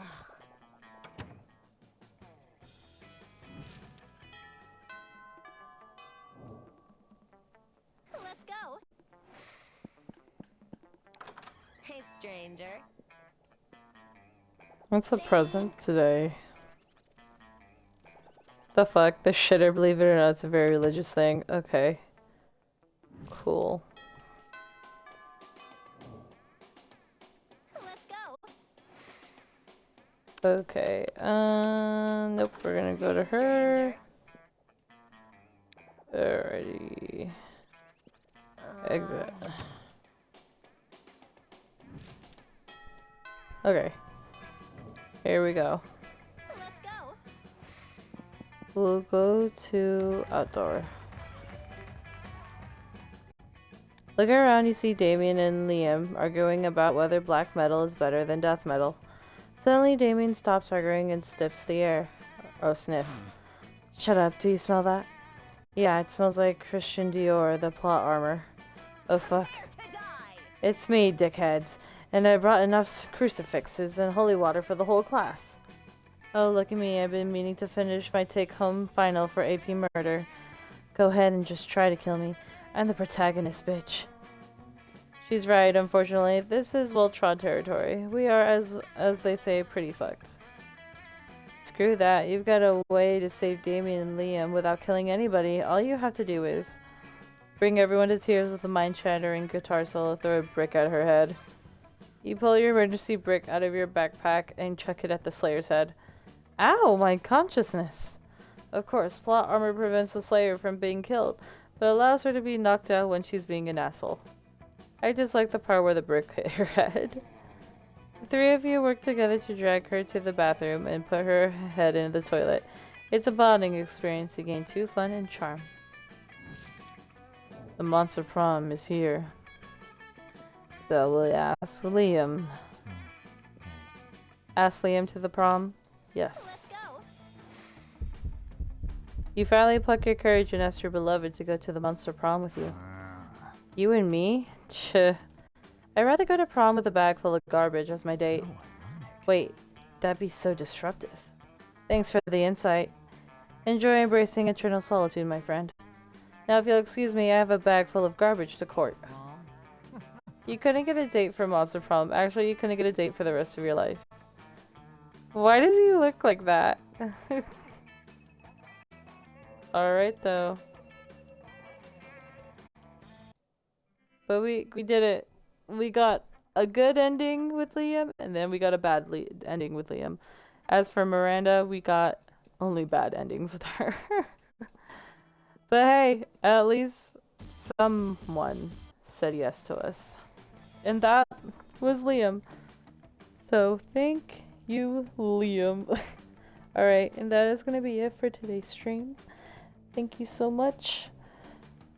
See you next time to see who else will reject us. But until then, take care, have a good one, and goodbye.